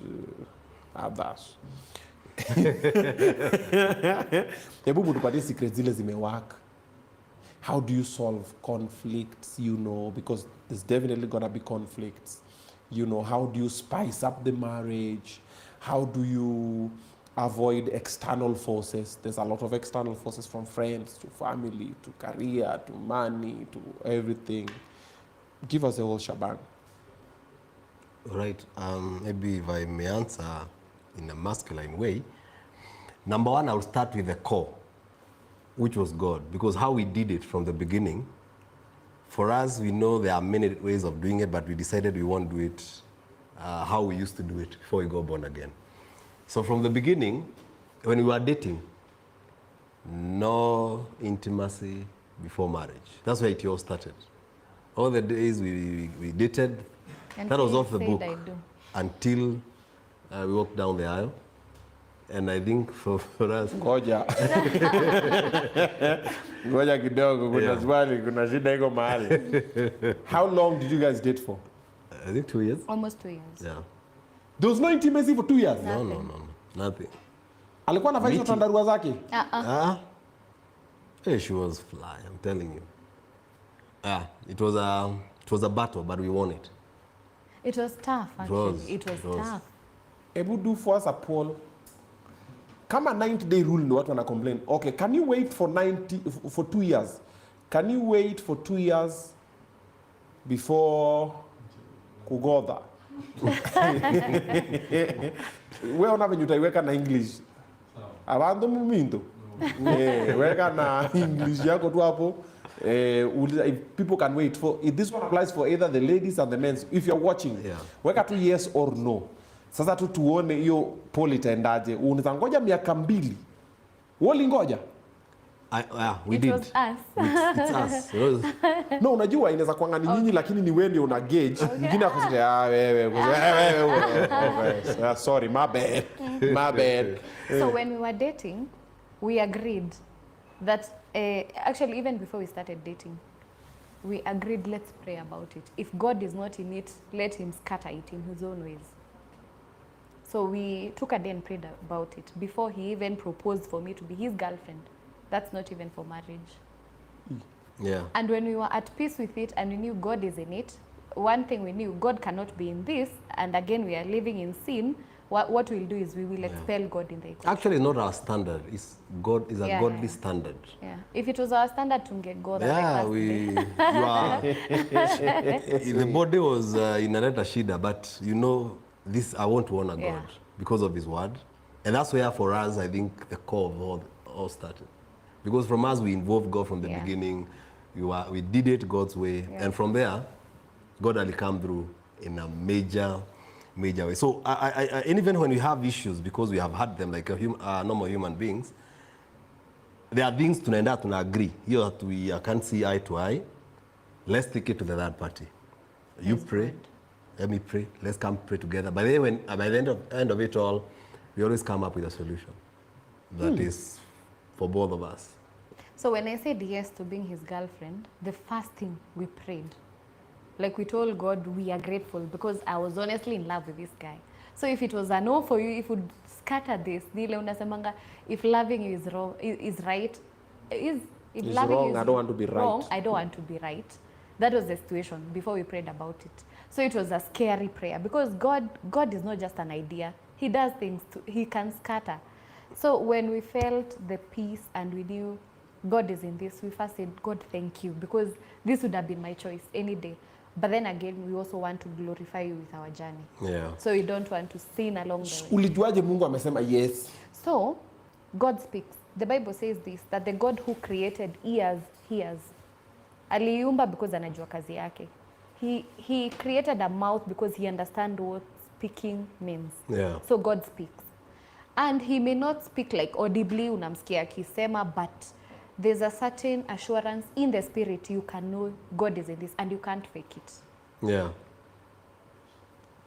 The way God speaks. Usikiki Samueli. You still can. God is not Samuel. limited. He He's not speaks in many limited. ways, but the biggest speaking is through His Spirit in us. Yeah. Certain peace and conviction that this is the right thing. Go ahead. Okay. And that's what we did. And for us, I think that has been the core. The other things, of course, because as much as we are spiritual, we are also human. So there are things we do, because there's a question we had asked, what is the secret? For us, the greatest secret is God. Yeah. And now from there, because the Bible also says that my people perish for lack of knowledge. Marriage is able to survive, not through love, but through knowledge, understanding, and wisdom. You have to understand the person you are dealing with. Because you'll be so much in love, you may love God, and then things will happen and you Fall separate, out. you fall out. Yeah. So it's about understanding what her needs are, how she's unique in her own ways. I'm also unique. Akinisoma, you only have one wife to study. Like, see, wengi sini huyo, have a PhD in her. Understand what makes her tick, what inampeleka her out. off, yeah. Nini? When you understand that, then just do it. So sometimes we follow other people, but your wife is unique. Ako hapo, kile anataka unaweza muuliza before you even go anywhere else. So I have had just a masterclass of just studying her, and she studied me. And then we live our own life that way. Yes. The poll is on. Nakimebiwo. The guys voting here, munadanganya, and I will miss you guys in heaven. So the poll is, would you be okay dating for 2 years before having intimacy with your partner? So yes is 69%. Ah, No is 31%. Kenya is a Christian country.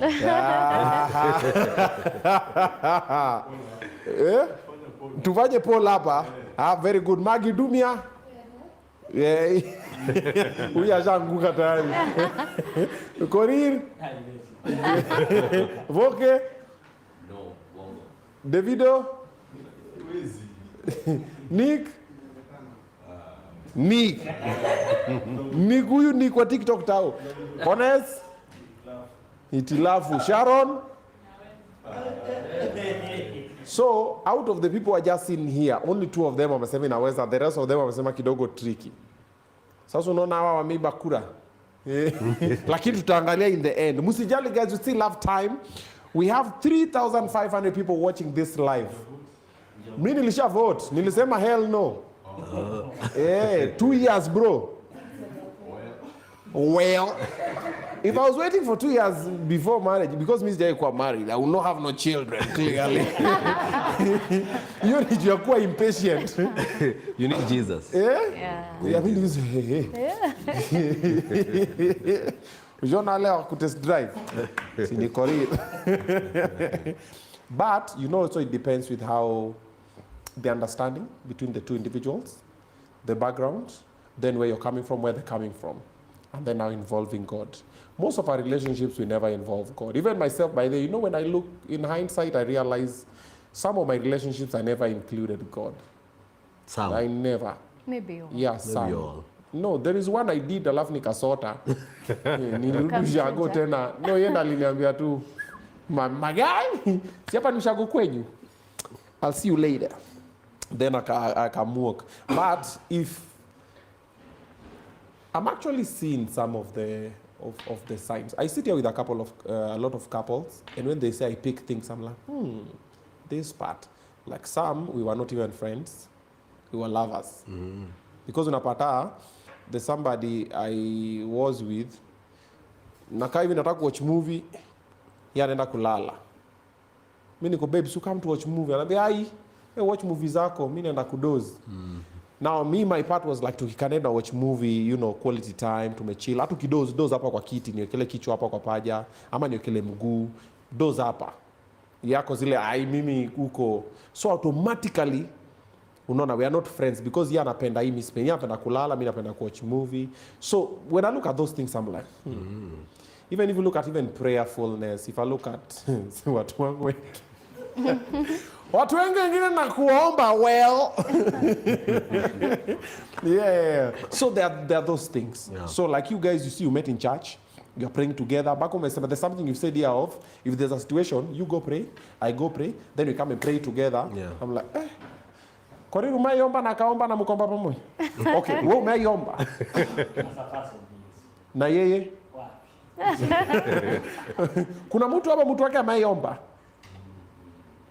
Unaona? Si wa saizi wa kitambo. Yeah, so I think that part also, because you see, like most men, you're considered the head of the house. So some ladies will say, you omba, we tuombe. And also some men consider women to be the nini ya kushikilia, prayer warrior. We tuombe, mami, omba, uniombe na uombe watoto. So you forget it's supposed to be. Si kuna ile nini nasemanga, 2 strings are better than 1, and when God comes in it, three are now better than yeah. So kuna hiyo part. Now let's talk conflict resolution. How do you guys do it? So we have grown over the years.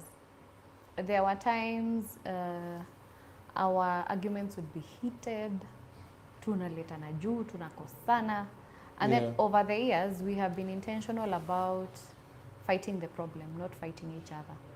Okay. So one thing pia tume understand, and we have been intentional about learning, is that kuna 4 days in marriage. Kuna the dream stage, which of course mko malavidavi.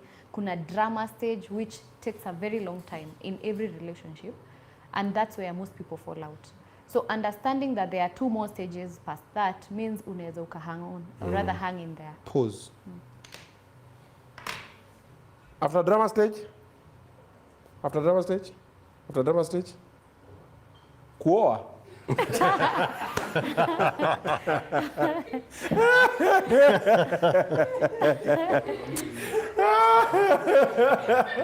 Hey, Kevo. Okay, this is also coming to you who's watching. Amesema kuna 4 stages. Yeah. So kuna lavidavi, dream stage. That's a dream stage. Then kuna drama stage. Na akasema that is where most people fall off. Yeah. Then kuna zingine mbili. Hebu tuambie kwenye comment section. I'm gonna be reading, so before you continue, wacha tuende kama hawa to 3,600 people, they know what you're talking about. Davido, after drama stage? Katrina, network problem. Nick, we, Onel, Yaron, Dapa, oh. Hata mimi sijui. Juu hapo kwa drama ndo sisi ushuka basi. I'm like, hey, we. Ananiambia kanyaga, pia mimi namwambia kanyaga. Haya, your crew is mysterious, Obinna. True. I mean, look at their leader. Yeah, the apple does not fall away from the tree. Yeah. Settling stage, settling and development, solution stage, third stage sinikuwa, good times, marriage and divorce, hata sijui, amesema 4 days. Ds. 4 Ds. Amesema 4 Ds, nyi meingia hapo kwa stage. Prayer stage, ndio naingia, ameingia. Solution, depth, a solution for giving, deciding, solution, kamech, hiyo iko huko kwa nini? Huko mwanzo. Settling, fallout, settling, kupewa, hustling. Solution, reconciliation, marriage and divorce, forgiving, kurudi kwenyu. Okay.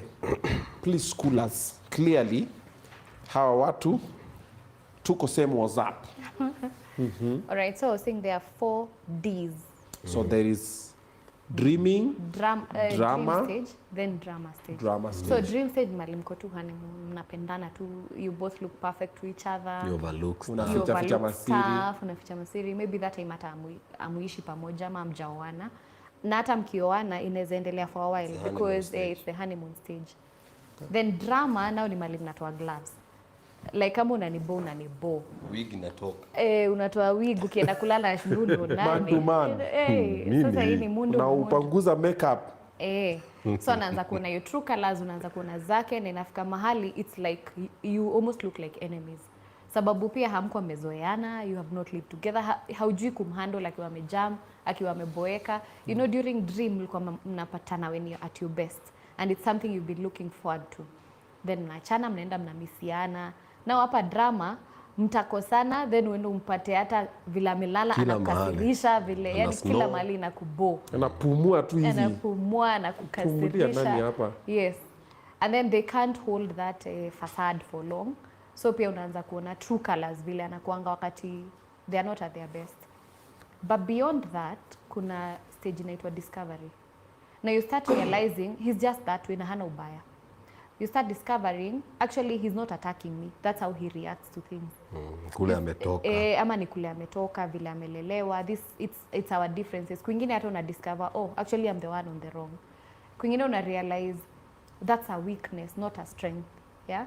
Like kama kuna watu wakonga very defensive, unafeel kama amekuattack, but actually they are reacting to their own weakness, not you.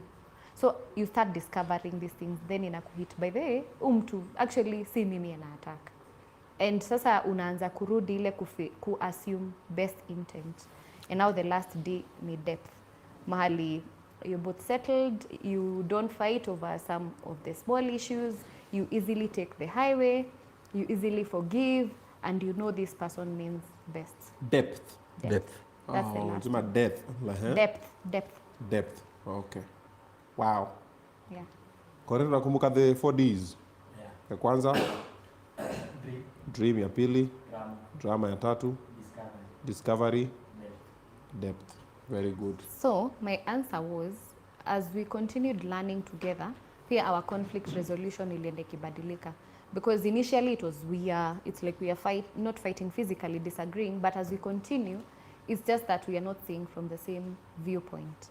And imeenda ikigrow to the point, right now we fight the problem, not fight each other. Not all the time though. Of course kuna issues zinakuja mnajipata tena drama stage, but you handle it differently from how we used to back in the day. But then the 4 stages sometimes they interchange. Yeah. You may find you are drama, then you go back to honeymoon, the dream stage, like that. You discover, you go to depth, like that. Yeah. So there are also some issues, of course, even as you continue, you are still handling them as they come. Yeah. Okay. Umesema watu wasiitane kichwa kubwa. Kwenda huko kichwa kubwa. Ukifika hapo bado mko drama stage. How do you guys keep your marriage spicy? I think it's being very intentional.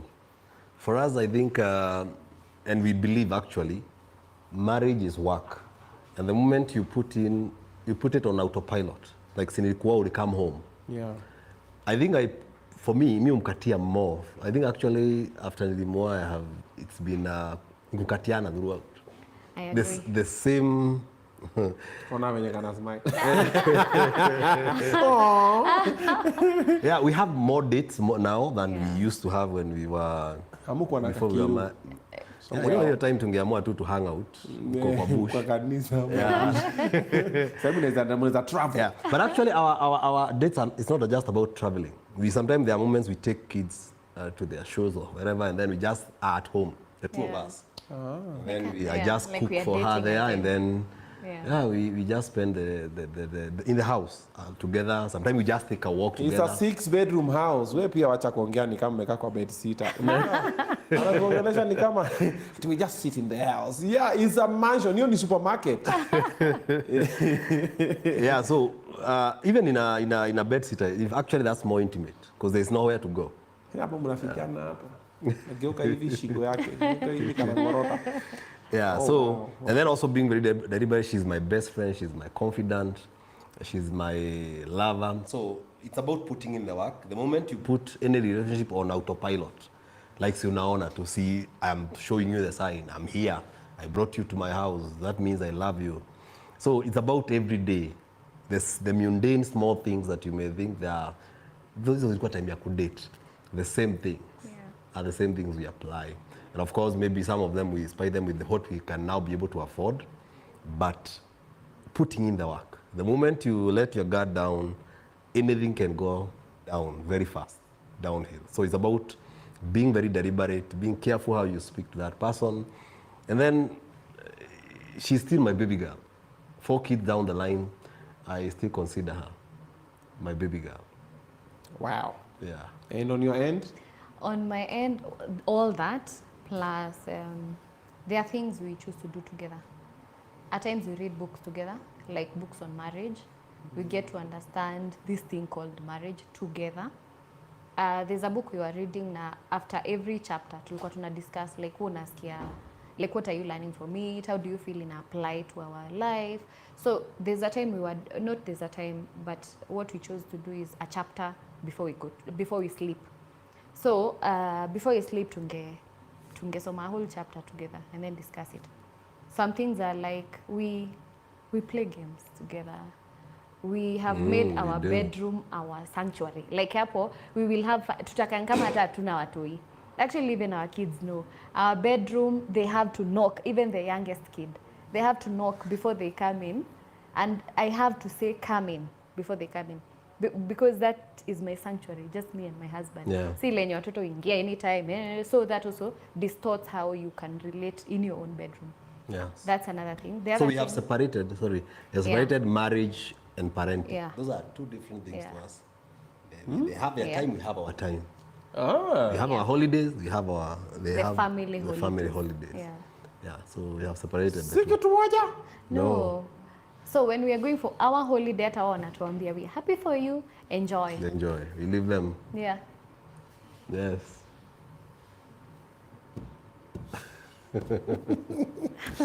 Most parents siku hizi holiday ni ya kila mtu. Yes, nimepeleka watoto na mama yenu si mumeenda. Si iko sawa, si imetosha, si. Oh, that's an No, we do interesting both. one. We do both. We I've do learned both. something. But that's kuna dangerous yao, because kuna you may yetu. grow older. Then, you know, the kids will come, they have their own lives, then they will Yeah. leave home. Yeah. Then unaachwa na a A 60-year-old stranger. Yeah. A 50-year-old stranger, you don't know how to start. So we are very deliberate about us before. And then they joined us, they found us.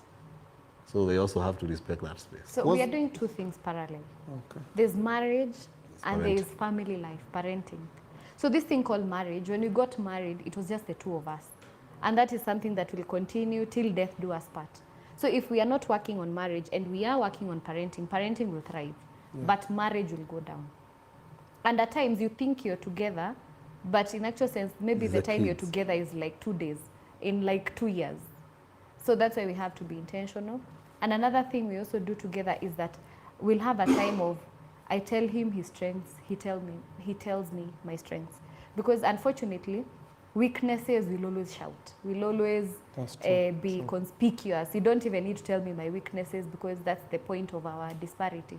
But anytime I appreciate your strengths, now that brings the natural, what is this? hormone, yeah, happiness. Oh, dopamine. Dopamine. It brings a natural dopamine when your person appreciates you, when you appreciate them. Yeah. Even when your person points out your flaws, it affects you more than Yes. when someone else, even when they Yes. just talk you down on Yeah, something, yeah. as a man, even you, unaweza kuwa, Yeah. but wakikwambia, I've seen this thing happen mostly in men, and this is for the ladies out there, I'll give you free insight nini for men, even for your man. Kuna kitu mwanaume wako ana struggle nayo, lakini ukimwambia venye anaenda kuifanya na amejua kuifanya, somehow Yeah. anakuwa tu lion tu fulani, tumwambie hey, by the babe, yeah. I see the way you push your jobo, Yeah. mazingangana tu mazee, siku moja itajipa nini, that man will never give up. Sure. Lakini akutoa pogo tu zile, wewe pia unatoka hapa kila siku, hata nyama kuota ni kitu hawezi rudi nayo. And Hapo. comparing. Hapo tu ushakuwa na. So the positive thing you've said, like you guys are like negative will shout, but let's now shout on the positive one. Yeah, yeah. Iko safi. And actually, there's a saying that says there are two people in a man. There is a fool, there's a king. Depending on who you are addressing. If you address the fool, that's the fool you are going to see. True. If you address the king, is the king who is going to come out. Yeah. Ita bwanako useless na una expect akue king. Atakuwa Unaenda useless. uko useless, atakuwa tu useless tu hapo. Absolutely. Oh wow. And also comparison. Naona the Thukus. Unajua hata saizi hapa kwa comment section kwanza we have 4,000 people watching this live. Wametandikwa huku na mapenzi hawamini. Sasa wana watch movie wanaitana gai kumi kitu kama hii iko. Ui gai. So when this happens people start to compare. Sasa kuna mtu anawatch na debate na babe subie vivi. Hauoni venye. Ona venye kanacheka anasema wewe babe unaona huyo amemweka kwa nyumba 6 bedroom. Wewe umeniweka hapa kwa bed sitter wanaume wengine kwani. So hiyo comparison itafanya mwanaume ako zile za sikia ati hawa ni AI. I'm told you, you're just like hey. Oh, and by the way, watu wanaandika at the Jesus family karibuni. I think the Jesus are watching. They're in the same squad, si ndio? Yeah. They were Jesus, wapenda muziki, Yeah. wadozi. Camores. The PK. The Canarich and the husband, they're called Camores, the PKs and the Wadosi. Wadosi. Yeah. Yeah. So it's actually that whole squad. Yeah. We? Mambo ni mingi. What do you love about him? Currently, si ya kitambo. You want me to get started? How many hours do you have? Let's summarize. For the sake of the next guest, just maybe 3 or 4 is enough. Okay. You don't have to expound. Okay. Yes. So number one, he's very handsome. He's the most handsome man in my eyes. Huh? Yeah. Oh yeah. This Iko man sawa, is the iko most sawa. handsome man in my eyes. Or rather, yeah, to me, he's the most handsome guy. Okay. Physically, he's everything I'd ever wanted in a man. I mean, all the years tumekuwa married and he's this hot. I'm a maintain. I'm a maintain. Evo. Evil. Two, he's very loving. Very loving. I have my flaws, but he has always made me feel like a queen. He's very smart, very sharp. This is the best boss I've ever had, I'll ever have. I'm so privileged to be working under him. I learn a lot from him. I know not many people can say this, but my husband is my mentor in so many ways. Oh, wow. He's my best speaker when it comes to the word of God. I actually listen very attentively. I'm the one who takes the videos for his Bible studies. I am happy to listen to them twice, like when I'm recording and when I'm editing. And I can speak word for what he says. Hapo ushindi ministries. Yes. Akiongea ni wewe. Akiongea niko hapa, and if he asks a question, I think I'm the first person who answers. My amen is the biggest when he's preaching. And I'm not saying that because he's my husband. Actually, a prophet is without honor in their own home. But for me, I honor the anointing upon him, and I'm hoping I don't sound cliche. He's fun. So much fun. Ni cartoon. Ni cartoon, actually, and many people don't see that side of him. Yeah. Akona jokes. Akona jokes, for real. I like his sense of humor. I like so much. I would say I like almost everything about him. Yeah. Wow. We. Oh. Yeah. Tunaweza enda break. Yeah, I think we need a break. Wenye kidogo Korira amesweat. Now is your time to revenge. Umesikia venye amekupaka mafuta? Mafuta ni ile. Pastor Dominic. Wow. Wow, thank you, babe. That was so beautiful. Thank you. It's the least I could say. Oh my God.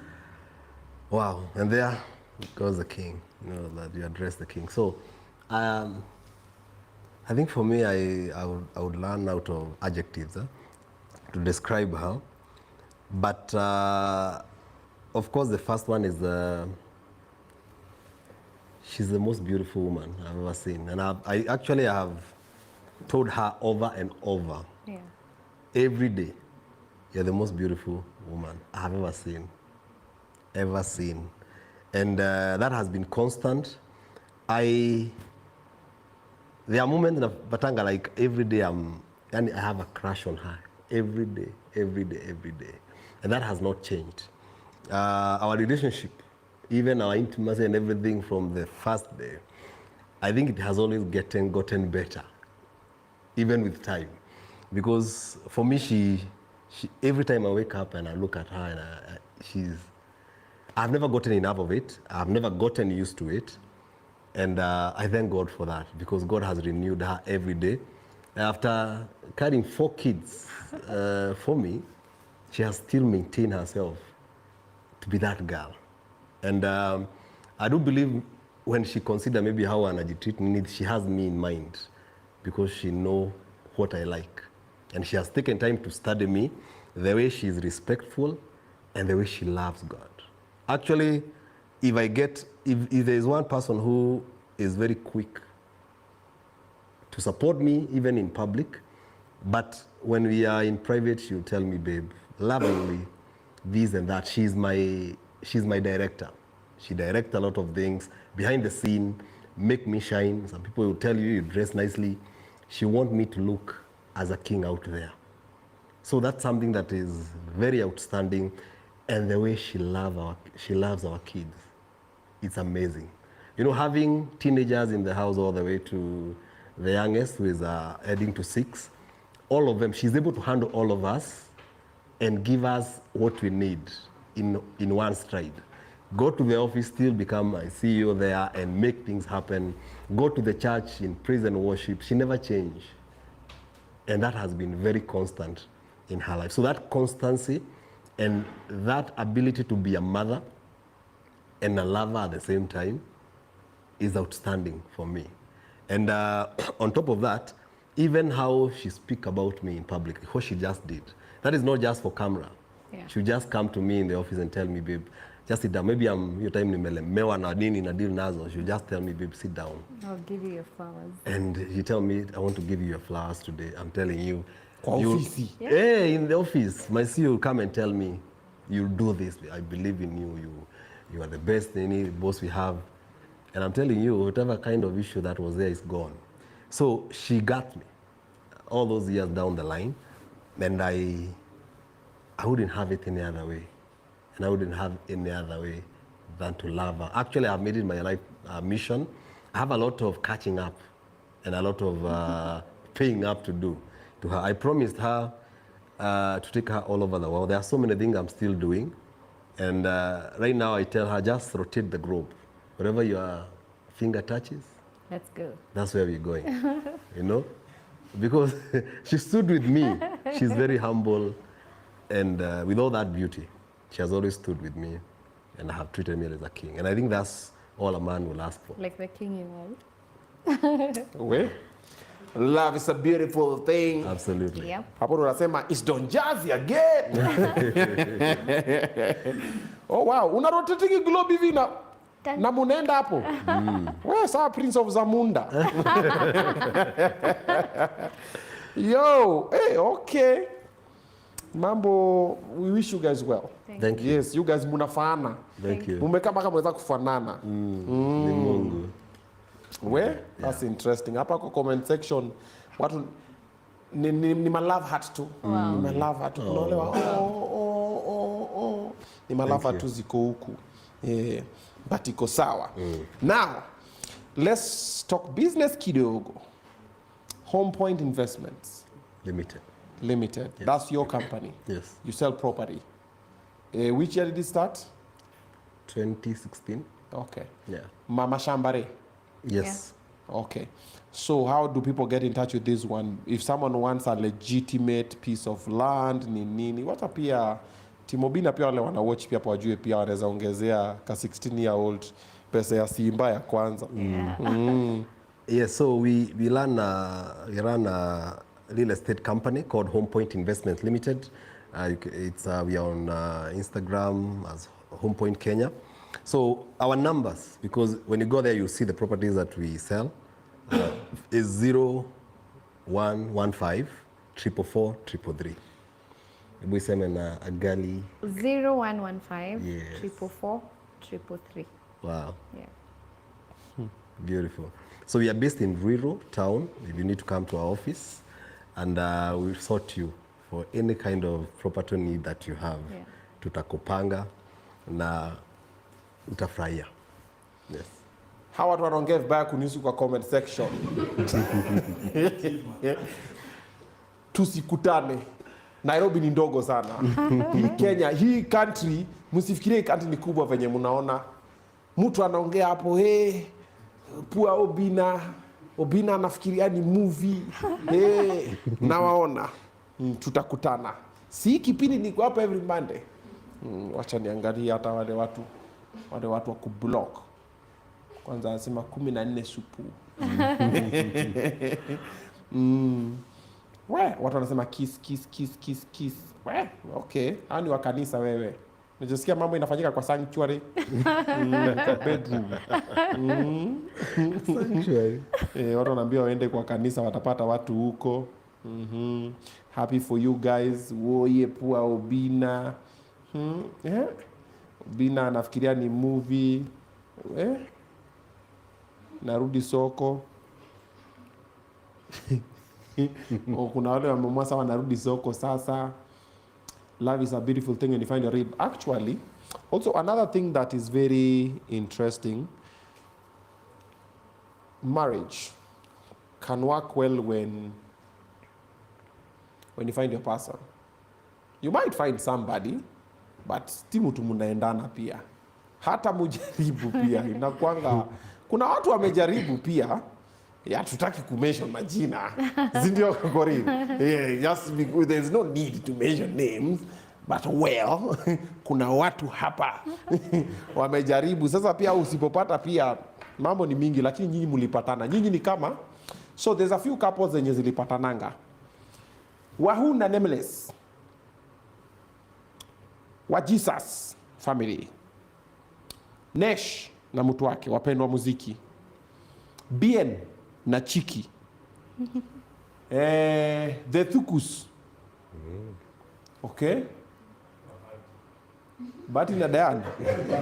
Naongea juu ya marriage, ongea about biashara, musi. Kuna business guys, alafu kuna nini. Musi nini. Pasanganga na mtu wake. Hiyo sijui sijawafollow sana. Yeah. Sasa kuna wale sasa wenye sawa walipatana ikakuwa hawa sasa. Then kuna wale pia walipatana but it was in the wrong time because angepatana tu earlier ama bit later ama wangekuwa patient kidogo. Sasa pia kuna hao pia in between. Okay? Na tunawaonanga pale. Now, as we wrap up, young couples either dating, courting, or they just got married, nini. Let's start with you, Camera, and you he. Ongeleshe maze. Okay. So I'll pick from where Obinna has left. Amesema kuna watu walipatana who are good for each other. There's something I want to point out, that it is God who saw that it's not good for man to be alone. So this is the problem. We take God's idea, then run with it without God in the picture. Yeah. That's where we get it wrong. Because hakuna any recipe for success, and especially for something that God made himself without God in the picture. Ni kama ukuje upate kitu a manufacturer ametengeneza, hauna blueprint, hauna manual, hauna anything, you just take and run with it. Ukifika huko mbele una realize this is rocket science. This is what I'd say, that he who created marriages, let him guide you on how they are done. for us, we cannot say, in fact, ukiangalia my post today, when I was posting that we are coming to Obinna live, this is what I said, that we were just normal people doing live. We didn't even deserve to be on your screens, but it's just God taking an ordinary couple, telling an extraordinary story. So for me, this is what I'd say. It's all about God. God is the one who makes the difference in this whole thing. Sababu hata hao mnasema wamejua, this is the problem. There's a devil in this world. Na you may think you're bright, he's brighter. Amekuwa hapa longer than you and perfect the art over the years. And this is the thing, when you don't have God, you can't avoid the devil. And he comes and does what he does best, to steal, kill, and destroy. That's what he does to your marriage. So have God in your equation. And that is where your success, number one, comes from. Number two, love your person. Wasichana wengi huona ni kama sisi tulipata watu wakiwa made. No. Love your person. Kama mtu ndo kabisa umeamua this is the person, mpende vile tu wako. Now that Mungu sema immunity, he commands a blessing. Now that way mta move to heights you never thought possible if you're able to support that person right from where you are. Yeah. Oh, my babe. Wewe focus, tuko kwa kipindi. Sorry. Sorry guys. Amerudi dream. Ile ya kwanza ilikuwa dream, sio dream stage. Amerudi dream stage. Sasa tuko. Yeah, I love listening to her. I can listen to her all day. I think for me, because I think we were made of the same cloth, we have the same outlook about marriage. Because for me, I believe that marriage is not a good idea. It's God. It's a godly idea. It's God who came up with this. Actually, Adam was in the Garden of Eden taking care of his business. It's God who said it's not good. He had not complained. And from there, marriage became a godly idea. The Bible says that inheritance and property you can get from your parents, but a good wife comes from the Lord. And I do believe also a good husband. So for us, there are so many advice that we can give, but for us, what has worked for us is number one, having God as a foundation, you know, because things don't get wrong, they start wrong. Foundation is very important. If you want to build a skyscraper, you have to go deep. And there is where the work is. Before you get and reach that place of saying I do, go to the one who has written the blueprint and check how it is done. Then from there, do it there and make him a partner. And then from there, when you get into your marriage, you have to learn to love the one you married. It's very easy to love the one you will marry. To marry the one you love. Yes. Yeah. But now once you're married, that's where the work starts. You start courting, you start dating and everything when you're married. So learn to love the one you married. So inaanzanga from that day. So it's not about, because love is a decision, not a feeling. Feelings huisha, but the decision you make every day. Mkiamka unasema huyu ndo napenda hata leo. So it's a daily thing. So people say that I fell out of love, but love is not a feeling. It's a decision you make daily. And you keep doing it every day. Never get on autopilot. Never take for granted the things everyone does, you do for each other. Appreciate it and love each other, even through the flaws. And you become better each and every day because it gets better with time. So see it through the season, especially the drama season. You are going to enjoy and involve God dearly and also be each other's friends. Before hata mambo ingine. Because a friend is someone you'll enjoy their company. You'll be there to stand with them in issues. So that is the secret. God and putting in the work. When you are told, now you are husband and wife, that's where the work starts. And I've been doing that for all those years, and I can tell you guys, it's working. It's working. Clearly. Thank you. Yeah. Thank God life begins at 40. I still have time. Yeah, kwa hizo mapower couples tumesema, the video, when the news is over, you can put a title, name some of the power couples that you know, because we might not know all of them. Yeah, we might not also follow all of them, but pia unaonanga kwa wase wanafaana nini, unaongeza hapo, hata the mzizas. Pia ukiona mziza baba na mama champe wanafaana tu, ukiangalia kwa nyinyi wawili mnafaana. Who else have we hosted? Another couple that Biko na nani? Yeah, Biko na Keshi, nani alikuwa analia hapa? wakudumu watadumu. Yeah. Patelo na D. Hiyo pia yao. So kuna wale pia unaona tu wanafana unago like hao pia tunaacha tu hao ni pia wako tu za huko baby na baby wa baby. Kuna couples zina mpaka mashetani zikaingilia hapa, lakini si tulikuwa tuko tu sawa. Nyinyi ndio mmetuharibia ndoa yetu by the way. Nyinyi wewe na kuongelesha wewe watu TikTok fraternity na online. Si tulikuwa mahari ilikuwa isha pangwa nini mambo ikachemuka. Sasa nyinyi mnaona shidwe Holy Ghost fire. Alafu pia hatukuweka Yesu. Tuliweka TikTok na Facebook. Ati Miss N. Ai. Ule beba na nishautia. Si wale wachana.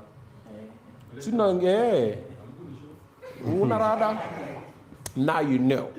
Yeah. Kuna nani?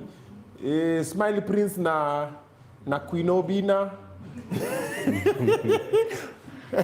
How did you guys end up doing content creation, by the way?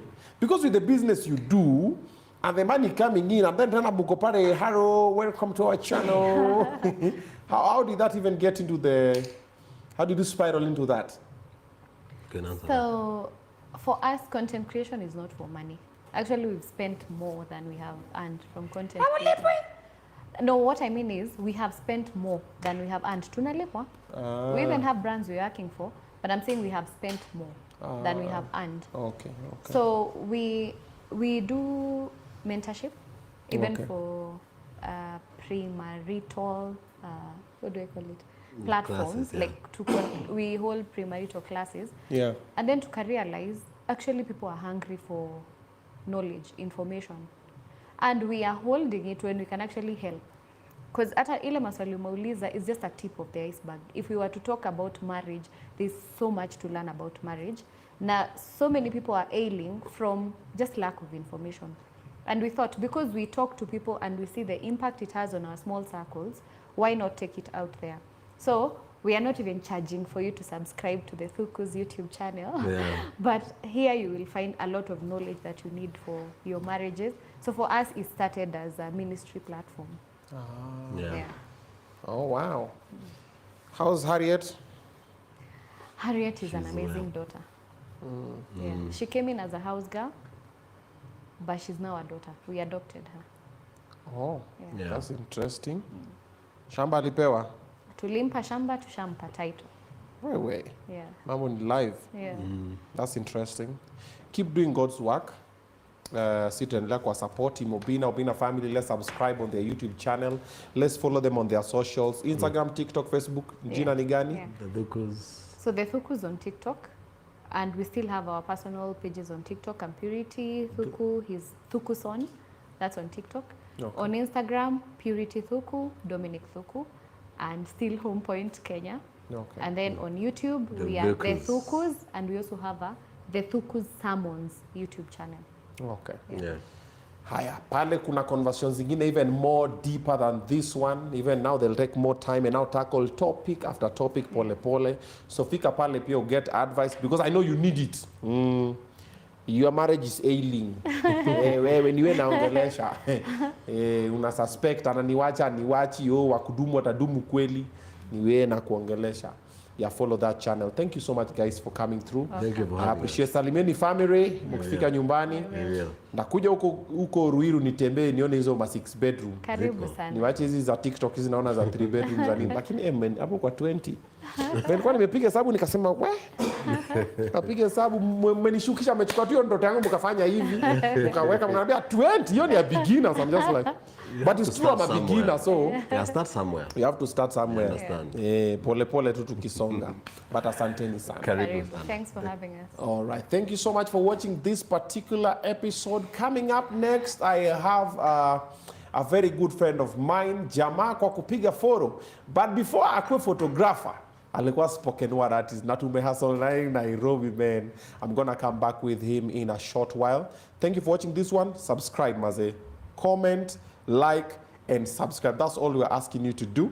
All right. Alafu kuna namba iko hapo ya till. Kama umebambika na kipini mekujaz tuma kiru.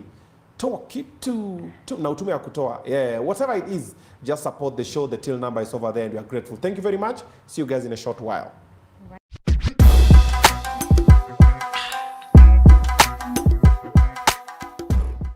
Wewe utawezana? Yeah, why not? You want to test me? Okay. Unaweza nibeba? Siwezi kubeba hapa mbele ya watu, but maybe in the room taweza kubeba. Amesema tujaribu hapa. Kujaribu hapa. Yeah, listen guys, kuna mambo mengine si ya kujionyesha kwa watu. Kuna mambo mengine kubeba mtu. Kubeba aje? Unaona? Hebu muonyeshe example. Wewe unaweza nibeba? Ndio hiyo, Mike ndio hiyo. Venye utataka. Wewe. Geuka hivi kwenye kamera ile. Ndio hiyo.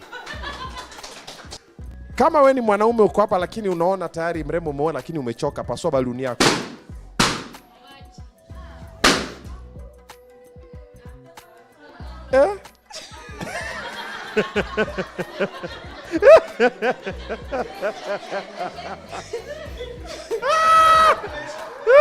Ngoja wewe, kupasua imeisha.